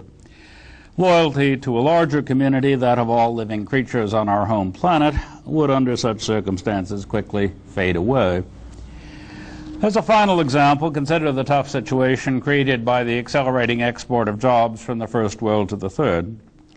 There's likely to be a continuing decline in the average real income of most Americans, or for that matter, most European families. Much of this decline can plausibly be attributed to the fact that you can hire a factory worker in Thailand for a tenth of what you'd have to pay in Ohio or Catalonia. It's become the conventional wisdom of the rich that U.S. and European labor is overpriced on the world market. When American business people are told that they're being disloyal to the U.S. by leaving whole cities in our Rust Belt without work or hope, they sometimes reply that they place justice above loyalty. They argue that the needs of humanity as a whole take moral precedence over those of their fellow citizens and override national loyalties. Justice requires, they say, that they act as citizens of the world. Consider now the plausible hypothesis that democratic institutions and freedoms are viable only when supported by an economic affluence which is achievable regionally, but impossible globally. If this hypothesis is correct, democracy and freedom in the first world will not be able to survive a thoroughgoing globalization of the labor market. So the rich democracies face a choice between perpetuating their own democratic institutions and traditions and dealing justly with the third world. Doing justice to the third world would require exporting capital and jobs until everything is leveled out, until an honest day's work in a ditch or at a computer earns no higher a wage in Cincinnati or Paris than in a small town in Botswana. But then it can plausibly be argued there will be no money to support free public libraries, competing newspapers and networks, widely available liberal arts education, and all the other institutions which are necessary to produce enlightened public opinion, and thus to keep governments more or less democratic. What on this hypothesis is the right thing for the rich democracies to do? Be loyal to themselves and each other, keep free societies going for a third of mankind at the expense of the remaining two-thirds, or sacrifice the blessings of political liberty for the sake of egalitarian economic justice? These questions parallel those confronted by the parents of a large family after a nuclear holocaust. Do they share the food supply they've stored in the basement with their neighbors, even though the stores will then last only a day or two? Or do they fend these neighbors off with guns? Both moral dilemmas bring up the same question: should we contract the circle for the sake of loyalty or expand it for the sake of justice? I have no idea of the right answer to these questions, neither about the right thing for these parents to do nor about the right thing for the first world to do. I posed them simply to get a more abstract and merely philosophical question into focus. That is, should we describe such moral dilemmas as these as conflicts between loyalty and justice, or rather, as I suggested we might, between loyalties to smaller groups and loyalties to larger groups? This amounts to asking, would it be a good idea to treat justice as the name for loyalty to a certain very large group, the name for our largest current loyalty, rather than the name of something distinct from loyalty? Could we replace the notion of justice with that of loyalty to that group? For example, one's fellow citizens, or the human species, or all living things. Would anything be lost by that replacement? Moral philosophers who remain loyal to Kant are likely to think that a lot would be lost. Kantians typically insist that justice springs from reason and loyalty from sentiment. Only reason, they say, can impose universal and unconditional moral obligations, and our obligation to be just is of this sort. It's on another level from the sort of affectional relations which create loyalty. Jürgen Habermas is the most prominent contemporary philosopher to insist on this Kantian way of looking at things, the thinker least willing to blur either the line between reason and sentiment or the line between universal validity and historical consensus. But contemporary philosophers who depart from Kant, either in the direction of Hume, like Annette Beyer, or in the direction of Hegel, like Charles Taylor, or in that of Aristotle, like Alasdair MacIntyre, are not so sure. Michael Walzer is at the other extreme from Habermas. He's wary of terms like reason and universal moral obligation. The heart of his book, Thick and Thin, is the claim that we should reject the intuition that Kant took as central, the intuition that, quote, men and women everywhere begin with some common idea or principle or set of ideas and principles which they then work up in many different ways, close quote. Walzer thinks that this picture of morality starting thin and thickening with age should be inverted. He says that, quote, morality is thick from the beginning, culturally integrated, fully resonant, and it reveals itself thinly only on special occasions when moral language is turned to special purposes, close quote. Walzer's inversion suggests, though it doesn't entail, the neo-Humean picture of morality sketched by Annette Beyer in her book Moral Prejudices. On Bayer's account, as I was saying this morning, morality starts out not as an obligation, but as a relation of reciprocal trust among a closely knit group, such as a family or clan. To behave morally is to do what comes naturally in one's dealings with parents and children, or with fellow clan members. It amounts to respecting the trust they place in you.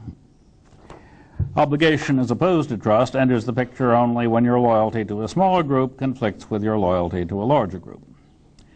When, for example, the families confederate into tribes or the tribes into nations, you may feel obliged to do what does not come naturally, to leave your parents in the lurch by going off to fight in the wars, or to rule against your own village in your capacity as a federal administrator or judge.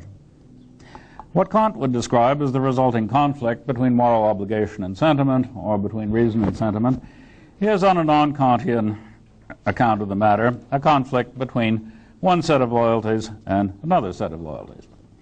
The idea of a universal moral obligation to respect human dignity gets replaced by the idea of loyalty to a very large group, the human species.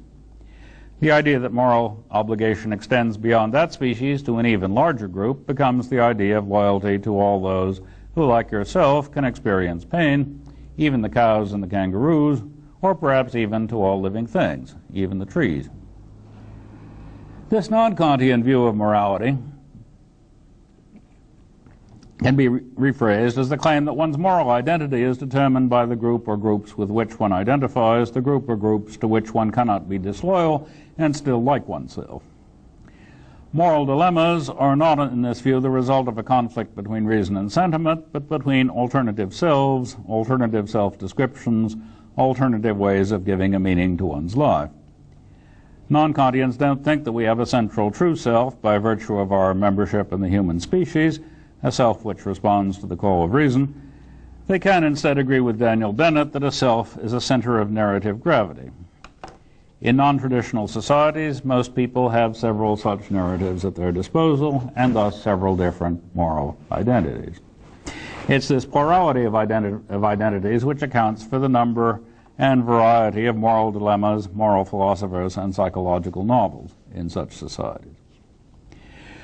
Walzer's contrast between thick and thin morality is, among other things, a contrast between the detailed and concrete stories you can tell about yourself as a member of a smaller group and the relatively abstract and sketchy story you can tell about yourself as a citizen of the world.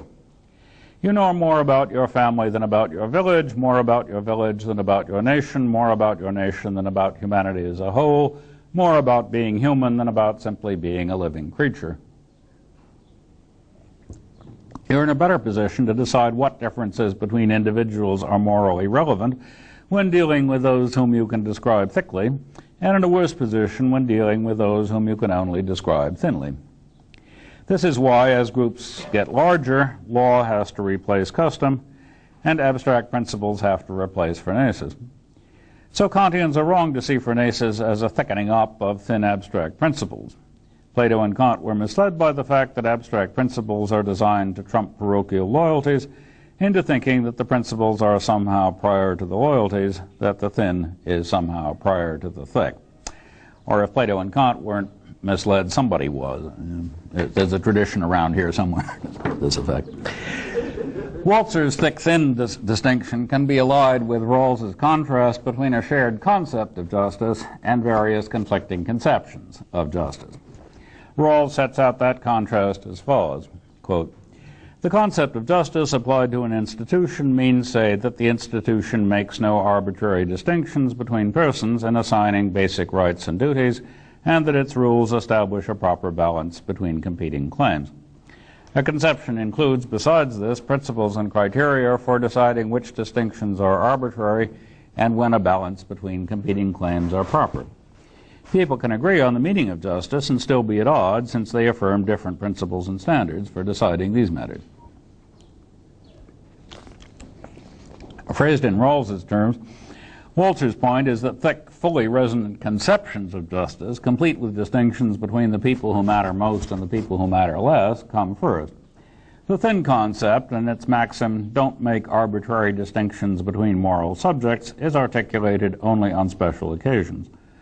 On these occasions, the thin concept can often be turned against any of the thick conceptions from which it emerged in the form of critical questions about whether it may not be entirely arbitrary to think that certain people matter more than others. Neither Rawls nor Walzer think, however, that unpacking the thin concept of justice will by itself resolve such critical questions by supplying a criterion of arbitrariness. They don't think we can do what some people think Kant hoped to do, derive solutions to moral dilemmas from the analysis of moral concepts.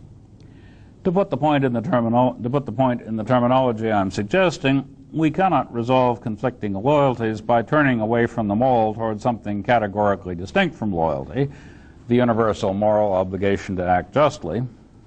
So we have to drop the Kantian idea that the moral law starts off pure but is always in danger of being contaminated by irrational feelings which introduce arbitrary discriminations among persons.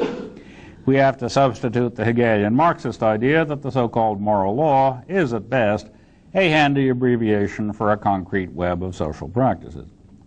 This means dropping Habermas's claim that his discourse ethics articulates a transcendental presupposition of the use of language, and accepting his critics' groups in a more concrete form.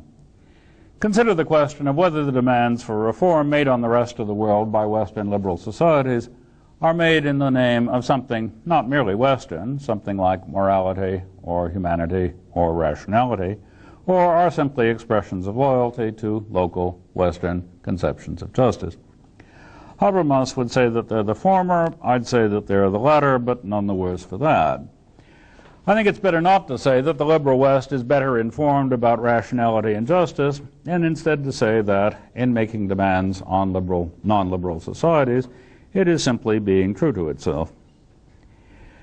In a recent paper called The Law of Peoples, Rawls discusses the question of whether the conception of justice, which he has developed in his books, is something peculiarly Western and liberal, or rather something universal.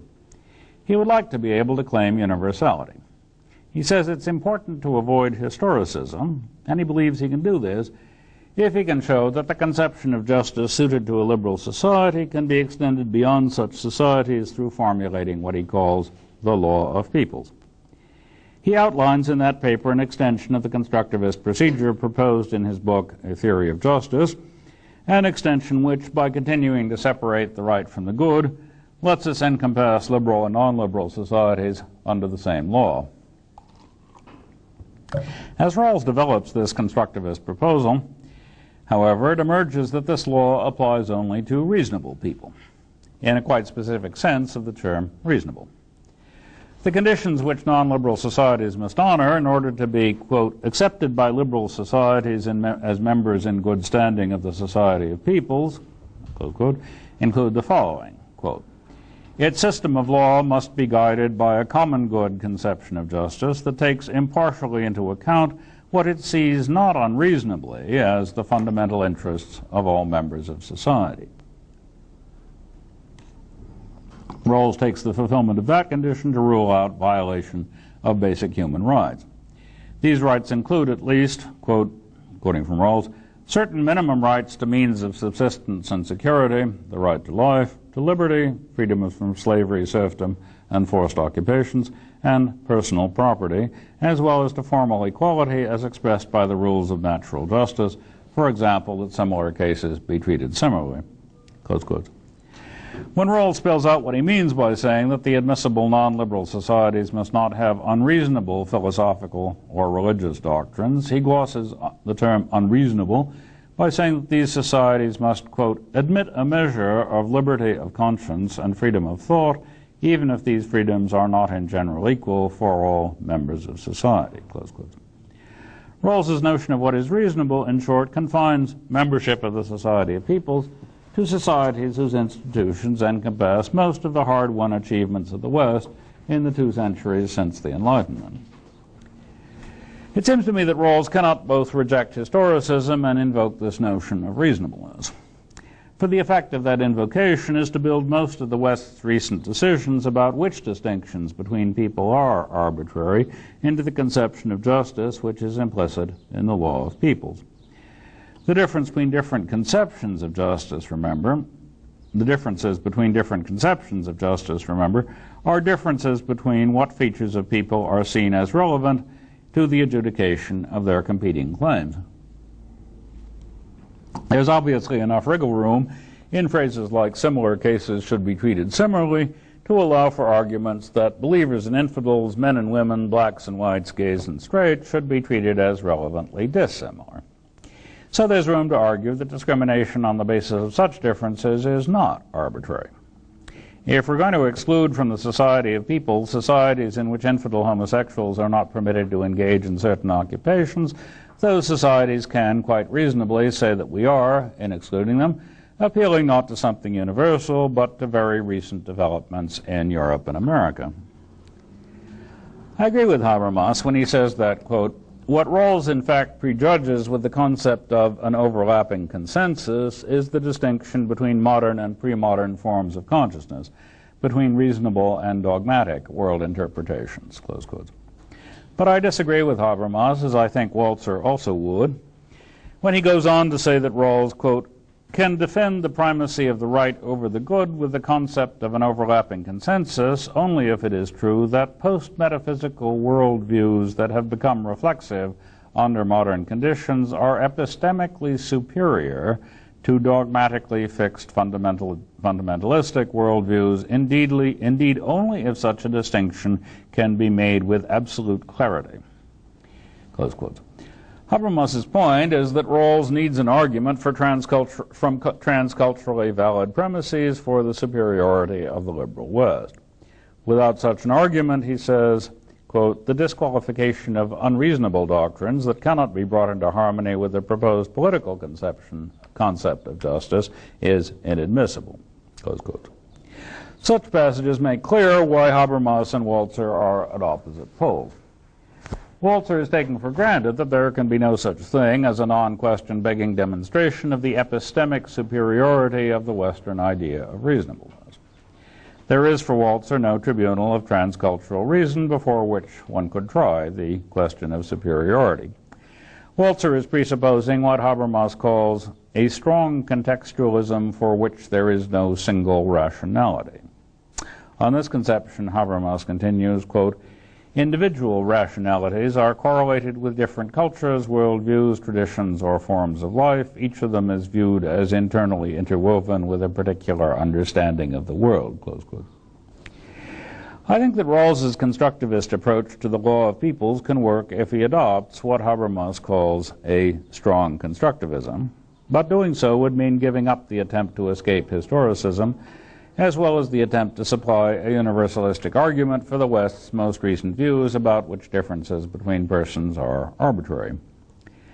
The strength of Walzer's book, Thick and Thin, seems to me its explicitness about the need to do that. The weakness of Rawls' account of what he's doing lies in an ambiguity between two senses of universalism.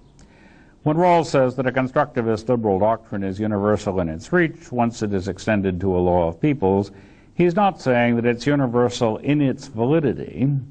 Universal reach is a notion which sits well with constructivism, but universal validity is not. It's the latter that Habermas requires.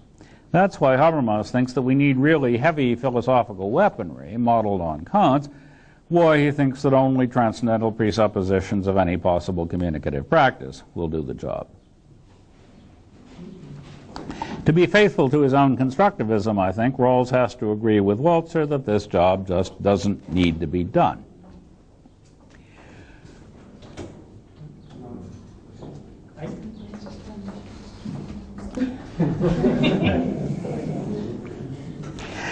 Rawls and Habermas often invoke, and Walzer almost never invokes, the notion of reason. In Habermas, that notion is always bound up with the notion of context-free validity. But in Rawls, things are more complicated. Rawls distinguishes the reasonable from the rational, using the latter to mean simply the sort of means-end rationality which is employed in engineering or in working out a Hobbesian modus vivendi.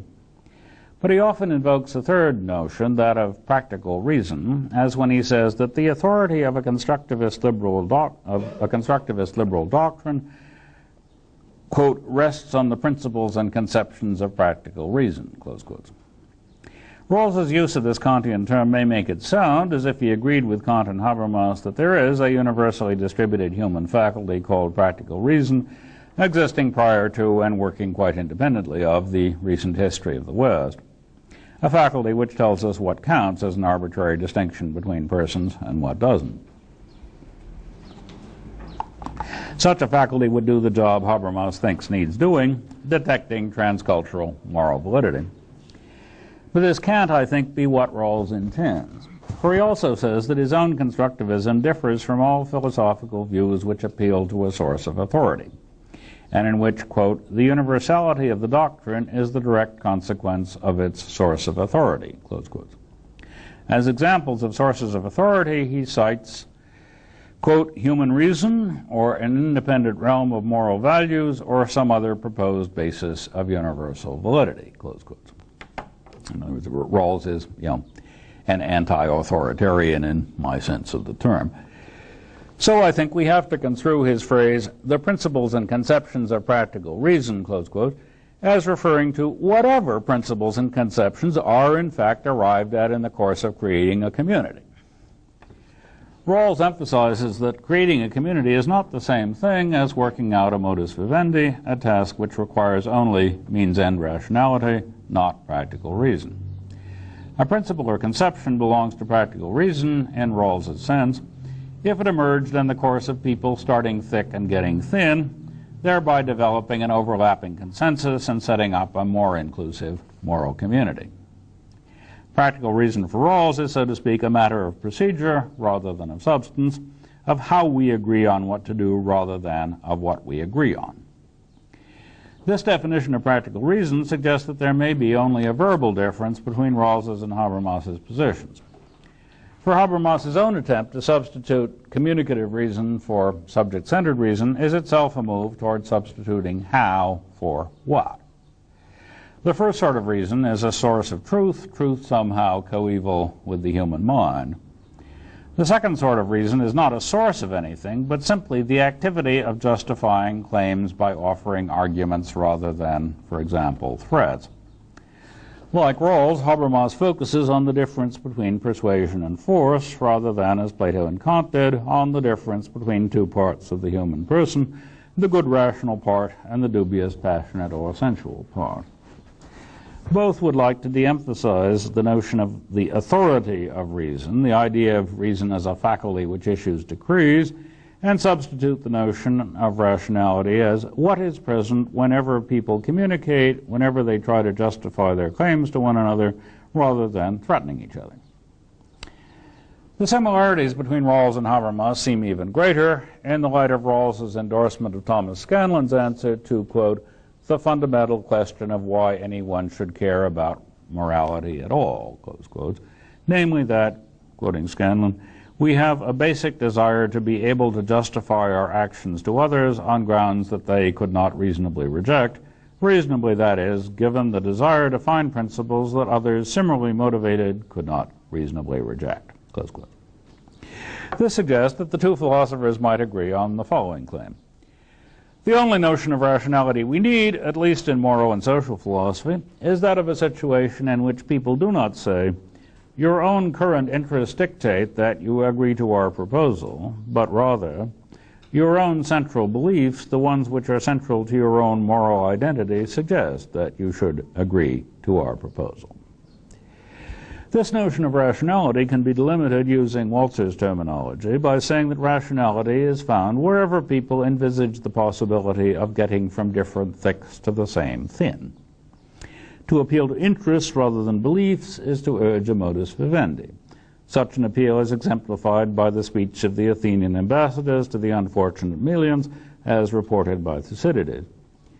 To appeal to your enduring beliefs as well as to your current interests is to suggest that what gives you your present moral identity, your thick and resonant complex of beliefs, may make it possible for you to develop a new supplementary moral identity. It's to suggest that what makes you loyal to a smaller group may give you reason to cooperate in constructing a larger group, a group to which you may in time become equally loyal, or perhaps even more loyal. The difference between the absence and the presence of rationality on this account is the difference between a threat and an offer, the offer of a new moral identity and thus a new and larger loyalty, a loyalty to a group formed by an unforced agreement between smaller groups. In the hope of minimizing the contrast between Habermas and Rawls still further, and of rapprochement between both and Walzer, I want to suggest a way of thinking of rationality which might help to resolve the problem I posed earlier, the problem of whether justice and loyalty are different sorts of things, or whether the demands of justice are simply the demands of a larger loyalty. I said that question seemed to boil down to the question of whether justice and loyalty have different sources, reason and sentiment, respectively. If the latter distinction disappears, the former will not seem particularly useful. But if by rationality we mean simply the sort of activity which Walzer thinks of as a thinning out process, the sort that with luck achieves the formulation and utilization of an overlapping consensus, then the idea that justice has a different source than loyalty no longer seems plausible.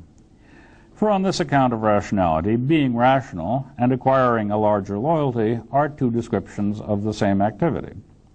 This is because any unforced agreement between individuals and groups about what to do creates a form of community, and will, with luck, be the initial stage in expanding the circles of those whom each party to the agreement had previously taken to be people like ourselves.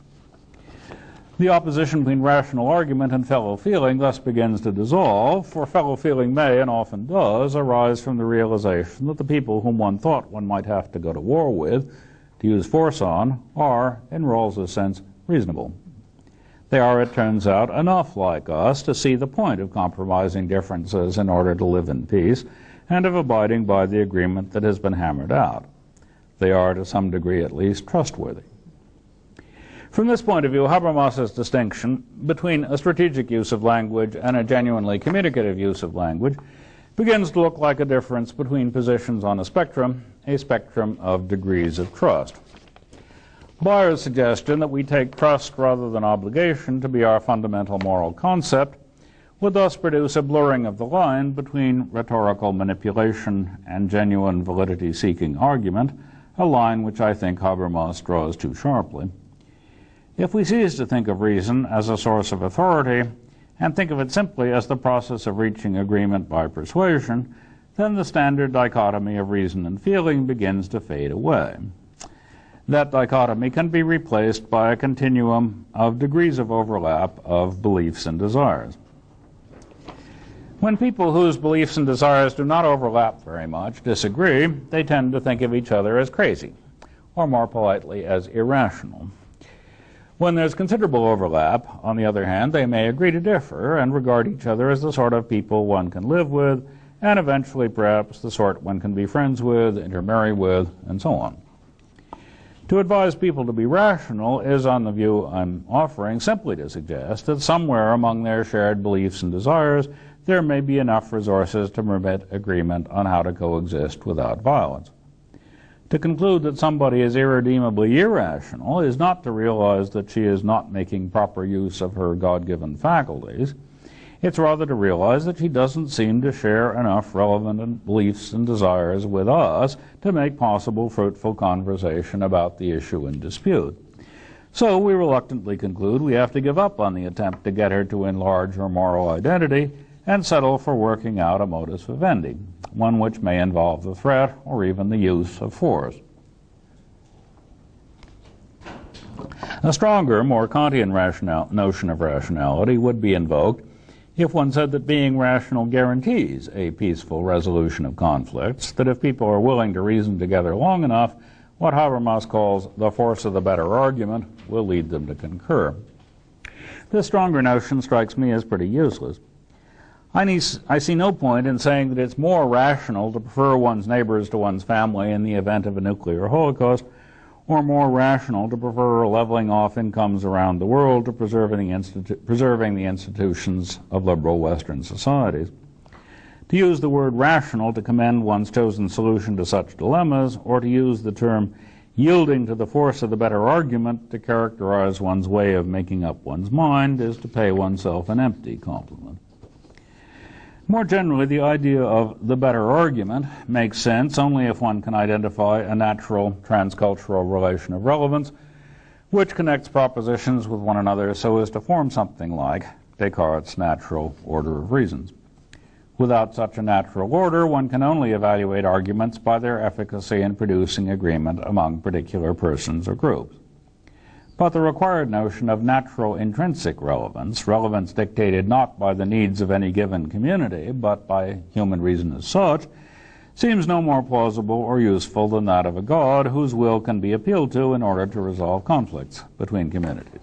It is, I think, merely a secularized version of that earlier notion. Non-Western societies in the past were rightly skeptical of Western conquerors who explained that they were invading in obedience to divine commands. More recently, they have been skeptical of Westerners who suggest they should adopt Western ways in order to become more rational. This suggestion has been abbreviated by Ian Hacking as "me rational, you Jane." On the account of rationality I'm recommending, both forms of skepticism are equally justified. But this is not to deny that these societies should adopt recent Western ways by, for example, abandoning slavery, practicing religious toleration, educating women, permitting mixed marriages, tolerating homosexuality and conscientious objection to war, and so on. As a loyal Westerner, I think they should indeed do all these things. I agree with Rawls about what it takes to count as reasonable and about what kind of societies we Westerners should accept as members of a global moral community. But I think that the rhetoric we Westerners use in trying to get everybody to be more like us would be improved if we were more frankly ethnocentric and less professedly universalist. It would be better to say, here is what we in the West look like as a result of ceasing to hold slaves, beginning to educate women, separating church and state, and so on. Here is what happened after we started treating certain distinctions between people as arbitrary rather than fraught with moral significance. If you would try treating them that way, you might like the results. Saying that sort of thing seems preferable to saying, look at how much better we are at knowing what differences between persons are arbitrary and which not, how much more rational we are. If we Westerners could get rid of the notion of universal moral obligations created by membership in the species, and substitute the idea of building a community of trust between ourselves and others, we might be in a better position to persuade non-Westerners of the advantages of joining in that community. We might be better able to construct the sort of global moral community which Rawls describes in his article, The Law of Peoples. In making this suggestion, I'm urging, as I have in earlier lectures, that we need to peel apart Enlightenment liberalism from Enlightenment rationalism. I think that discarding the residual rationalism which we inherit from the Enlightenment is advisable for many reasons, Some of these are theoretical and of interest only to philosophy professors, such as the apparent incompatibility of the correspondence theory of truth with a naturalistic account of the origin of human minds. Others are more practical. One practical reason is that getting rid of rationalistic rhetoric would permit the West to approach the non-West in the role of someone with an instructive story to tell, rather than in the role of someone purporting to make better use of a universal human capacity.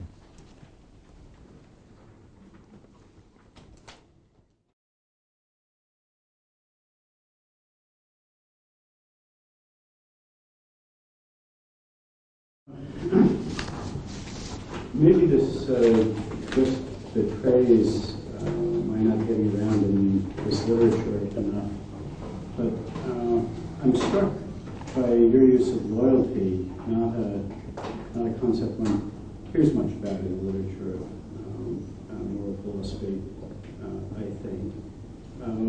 It used to be one that was bandied about quite a bit, and in particular, Josiah Royce wrote his moral philosophy, probably the best statement of it, the ultimate statement of it, in a book called Loyalty to Loyalty, in which, I mean, it was he meant it to be a beginning book, but I think he was making a point in the vicinity of the one you were making. That is, he thought he could do all the work that people needed notions like the good, the right, and the just do. He can make the notion of loyalty do all that work. Instead of talking about expanding the size of the group to which we were loyal, he wanted, in a sort of Kantian way, to jump all the way to the largest level by going meta, saying, all right, loyalty to loyalty. I mean, this is a caricature, but maybe not a useless one. The idea was that anybody who could be loyal to anything was somebody that we were loyal to.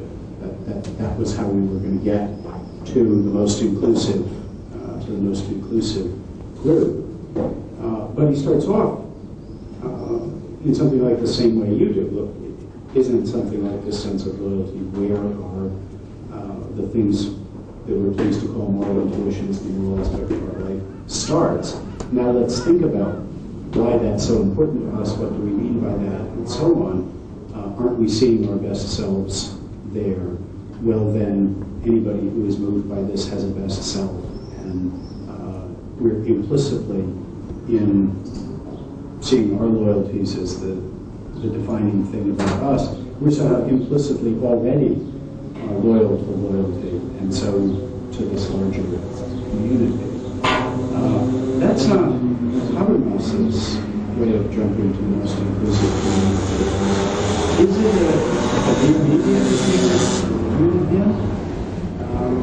Sorry? Is it a via media between you and Habermas? That is, you see a gradualist, let's be more inclusive, let's expand our loyalties to the extent that it's feasible, and it's always going to be a question of what is feasible. Habermas wants us to jump right to the community of everybody who can talk, and thinks that we're implicitly already somehow committed to treating that as the relevant boundary, and the others as merely parochial. Royce's idea was to start with loyalty, to start with a big notion, by turning the crank again, loyalty to loyalty, to get the thin notion that gets us basically the same place. I don't know that we'll get all the animals in there, but Habermas doesn't get the animals and the trees in there either. You're going to be this Kantian way, it's only the talkers that are going to matter. But at least you get all of them, even if they're funny and non-human looking, the Martians or the computers, if they manage it. It's not obvious to me that the Roycean way falls prey to all of the disadvantages that you've diagnosed in Habermas. Do you think there's any go in it at all? I guess I think that I look back at that loyalty to loyalty stuff in Royce when I was writing this paper, hoping to, borrow something, steal something. But I just couldn't find much. It seemed to me that in his very broad sense of loyalty, what he meant by finding someone who exhibited loyalty was finding someone whom Scanlon would describe as wanting to, what's the phrase, justify their views to somebody, not everybody, but somebody. And this is sort of coextensive with using language. I mean, if you don't want to justify your views to anybody, you hardly be said to use language, not taking part in what you call the game of giving and asking for reasons. And that, in turn, is Habermas's, subjecting oneself to Habermas's so-called transcendental presuppositions of communication. So it seems to me, there is a sort of least common denominator of Royce, Scanlon, and Habermas, but I don't know what you're supposed to do with it. I don't see how it's going to function as a fulcrum to get you to enlarge your own loyalties. And you can get paradigmatically loyal types who can justify, undertake to justify until they're blue in the face, whom most of us regard as fanatic terrorists, and don't see any particular handle to use to get them out of being fanatic terrorists. So they're language users, they got loyalty, they got the desire to justify, they got the whole thing, but they're hopeless. So I think of Royce, Scanlon, and Habermas as pretty much all in the same line of business, and none of them is getting very far.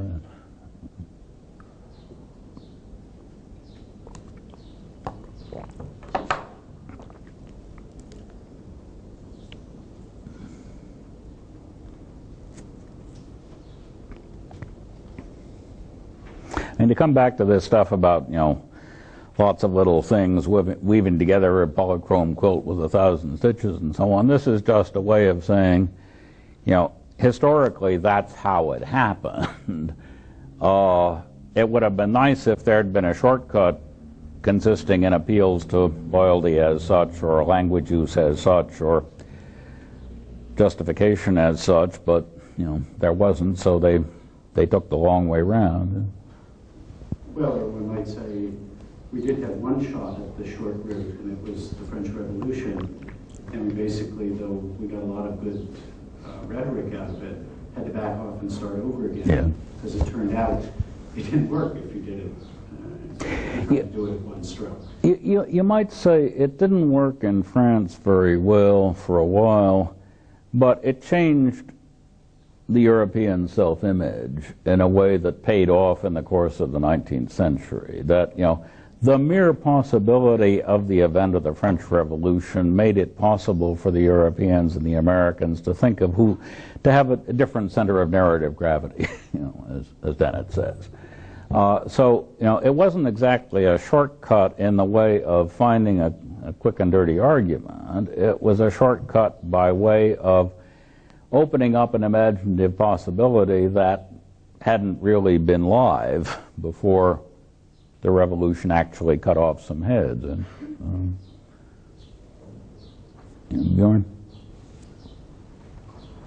In contingency, irony, and solidarity, you talk about the rationality, irrationality distinction, and recommend that we confine it to the inside of a language game. And I see what you're saying here as a great improvement on the treatment you gave there. I wondered if you yourself see it as construing the matter differently, or Yeah, Putnam properly criticized that stuff in Contingency, Irony, and Solidarity as pretending that somehow language games contain something like algorithms, and he was right. That was a misleading suggestion. John? I want to make a version of my usual moves. I'm a nervous tick. You said at one point, against Habermas, the idea of the better argument makes sense only in a transcultural, only if we had a transcultural context, and we don't, so it doesn't. I think that's right about the idea of the better argument as Habermas wants to use it, but in my usual way, I think it's a sort of defeatist move to give up on the idea of the better argument because Habermas screws it up in that way. I don't see why we shouldn't keep for our own purposes an idea of the better argument, but about which it's more true to say that it makes sense only, would make sense only if we had a transcultural context for evaluating arguments. That would be to say the parallel thing about the kind of should that comes out of your mouth when you say, those there non-liberal societies should get rid of slavery and start educating women and there's an evaluation and you just make it. You make it with its reach, as you put it at one point, extending outside the ethnic or whatever it is group out of which you speak. The better argument, it's at our disposal in that kind of way. This connects back to something that you said about the idea of the principles of practical reason, as that idea shows up in Rawls. You had a bit where, I can't find it.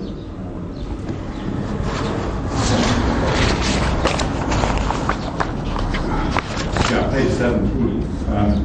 Surely, frankly, Rawls makes it perfectly plain that by the principle of practical reason doesn't mean some transcultural tribunal of reason, the sort of thing that the hairy neo-Kantians, the Frankfurt guys, want. I mean, Rawls has no truck with that idea. And you concluded at that point very quickly. So we have to construe this phrase, the principles and conceptions of practical reason, as referring to whatever principles and conceptions are in fact arrived at in the course of creating a community. And then further on, in the same spirit, practical reason for Rawls is a matter of procedure rather than of substance. I mean, it seems to me it needn't be so. And it's kind of dangerous to go that way. It makes it sound as if the position is not ethnocentric, but really relativist. I mean, you've got a nice distinction there. I mean, as if some other bunch of people create a community and come up with some, to us, monstrous collection of what they say are principles of practical reason. But that's what they come up with in the course of creating a community. And as if you're stuck with saying, so the label, that principles and conceptions of practical reason, fits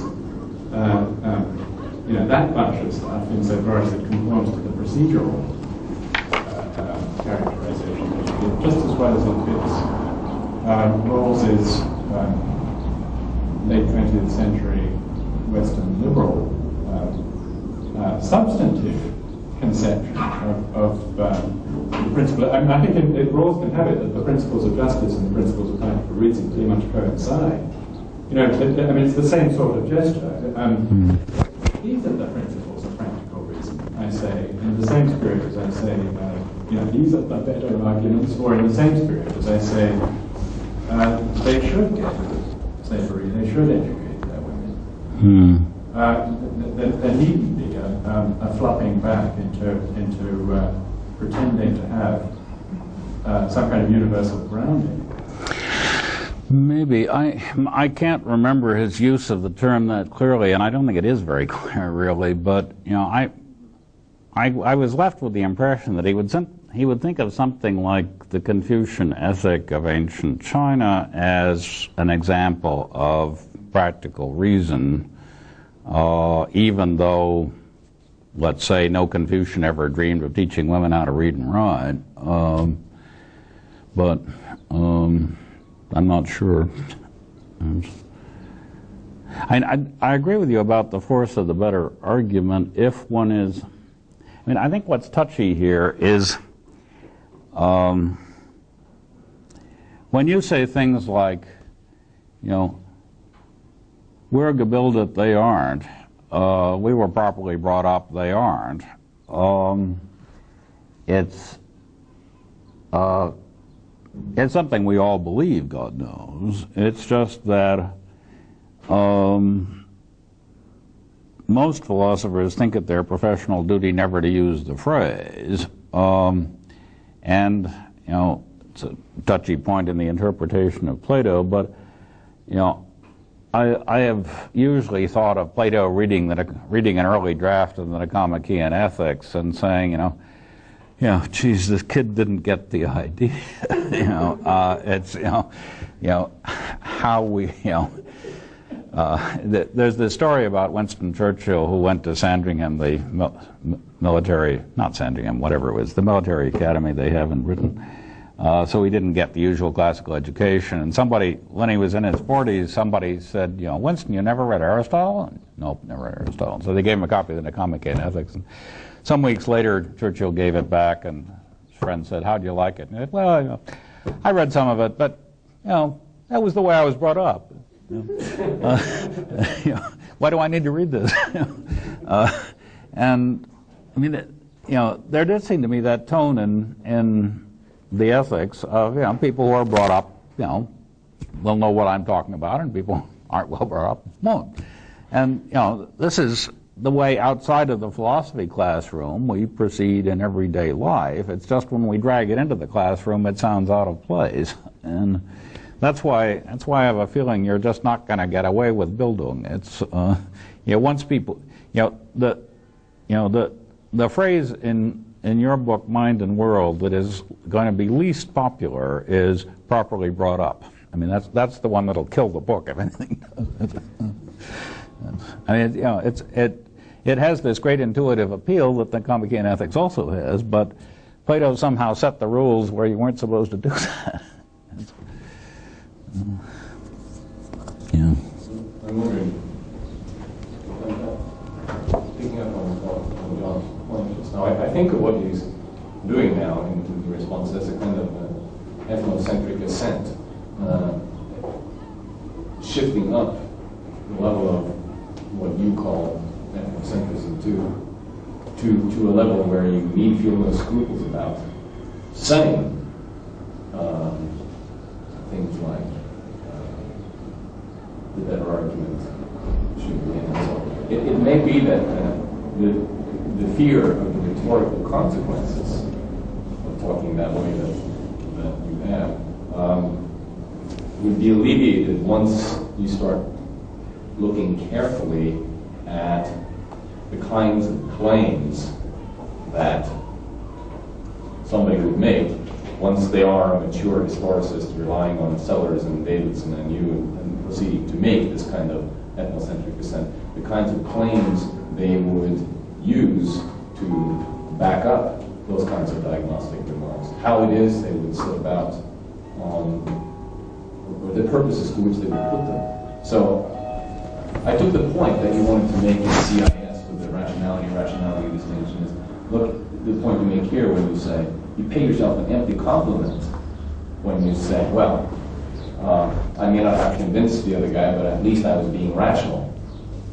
And that kind of use would fall away for someone who has performed ethnocentric assent. And so those kinds of worrying pseudo-legitimations, that aspect of the use will disappear once you really take to heart the historicistic, the Savartzian, Davidsonian account of what we're doing when we use a term. And so that it's not just a matter of deciding whether or not to use the words, but how we implement them and what the exchange rules become once we start seeing them this way. Yeah, the how rather than the what. That's, Yeah, I've experienced and parrot a little bit of John McDowell's rhetorics in saying something like, there's maybe one more thing you would like to use from reason. I mean, that's on a basic level. I mean, if we're going to Bosnia and have to convince all these people that they have to live in peace, it seems like on a basic level, to demand reason from people about what they're doing, justification in that basic level. I mean, that shouldn't be thrown out with our content of the big reason either. I'm not getting the point. I mean, I do not manage this rhetoric of John Nadal that well. It's to say that within a pragmatic view, you shouldn't want to throw out that part of reason, which is simply on a basic level that you ask people to give reasons, to give justification for what they're doing.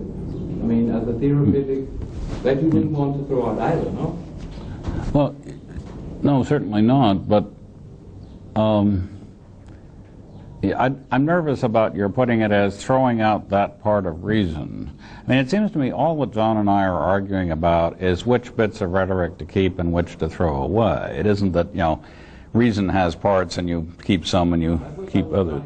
You know, I mean, I guess I think that there aren't any rules for dealing with really weird, different cultures or fanatical terrorists or Nazis or, you know, whatnot. You use whatever handle you can get and often find you don't have any handle at all. So there's not much point in trying, you know, trying to predict what you will and won't do with them. I mean, yeah, you'll ask them for justification, and, you know, if they give you, you know, an appeal to the orders of the supreme leader or something, you know, you're stuck.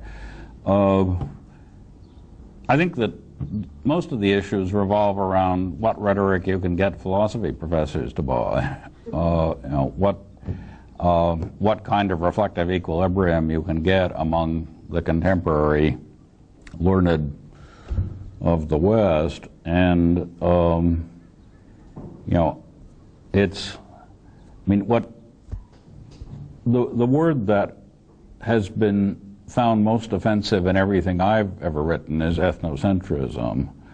The word that Habermas finds most offensive in Gadamer's Bildung, I suspect that properly brought up will be the word they find most offensive in McDowell. You know, there's a curse on these notions, and you know, you want to get them in, but you got to find some really smooth way to do it. Yeah. You've given us some idea of your vision of a utopia by saying all-inclusive, education of women, etc., etc. Would you say a few words about violence? Is that ever justified? Sure, all the time. That's why we have policemen. The state has a monopoly of violence. They should have guns. Nobody else should have guns. Yeah, sure. I mean, you would think it was okay to achieve your utopia to use violence? Absolutely. Yeah. Absolutely. Yeah. Lots of violence. Yeah. Yeah. I was all in favor of the Second World War, a very violent war. That makes a difference. Or just to employ the principle of William James. That's something which makes a difference. Violence. Yeah. Yeah. How do you respond to frequent criticism I hear of? Sorry?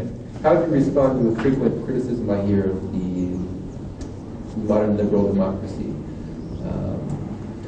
The freedoms, the leisure, and conveniences which allow us to make these calculations. That all this depends on a form of neo-colonialism. I hear this a lot from my students in Galicia. They have a very strong sense of being colonized by Spain and whatnot. But how would you respond to that, saying that? I guess, well, you talked about it in the beginning of your essay, but you think these freedoms we gain really are, when the day is over, more important than accountability to the global implications of the economic system? Well, like I say, I wish I knew. You know, I mean, my hunch is that, you know, Periclean Athens and the West of the last 150 years are possible only as a result of hitherto undreamt of affluence. I mean, if it hadn't been for Athenian imperialism, the silver mines at Laurium, all that stuff, if it hadn't been for the gold of the New World and, you know, things like that, you wouldn't have had most of what we think is important about the West, either morally, artistically, any other way.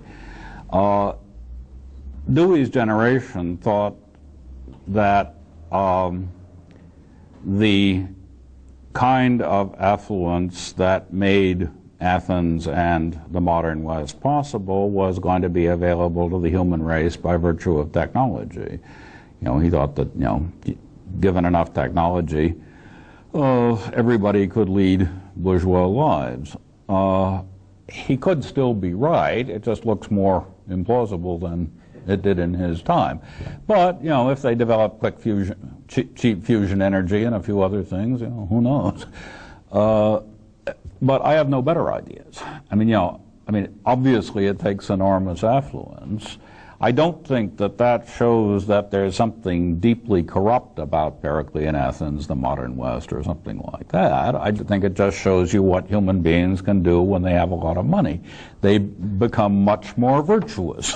You know, they get much nicer, much better sorts of people when they have money. You know, how to combine, I mean, this is the thing I sketched in the second page of the paper, you know, how are you going to combine the degree of affluence necessary to have human decency with the degree of equality that human decency requires? I don't know. Don't you think perpetuation of these differences will, I mean, not only be disastrous for the rest of the world, but could lead to the implosion of the Western democracies themselves? Maybe. I don't know. It's, I mean, you know, that kind of question was already being posed at the beginning of this century, and nobody would conceivably have predicted the various things that have happened in this century, so I'm not about to start predicting what's going to happen in the next one.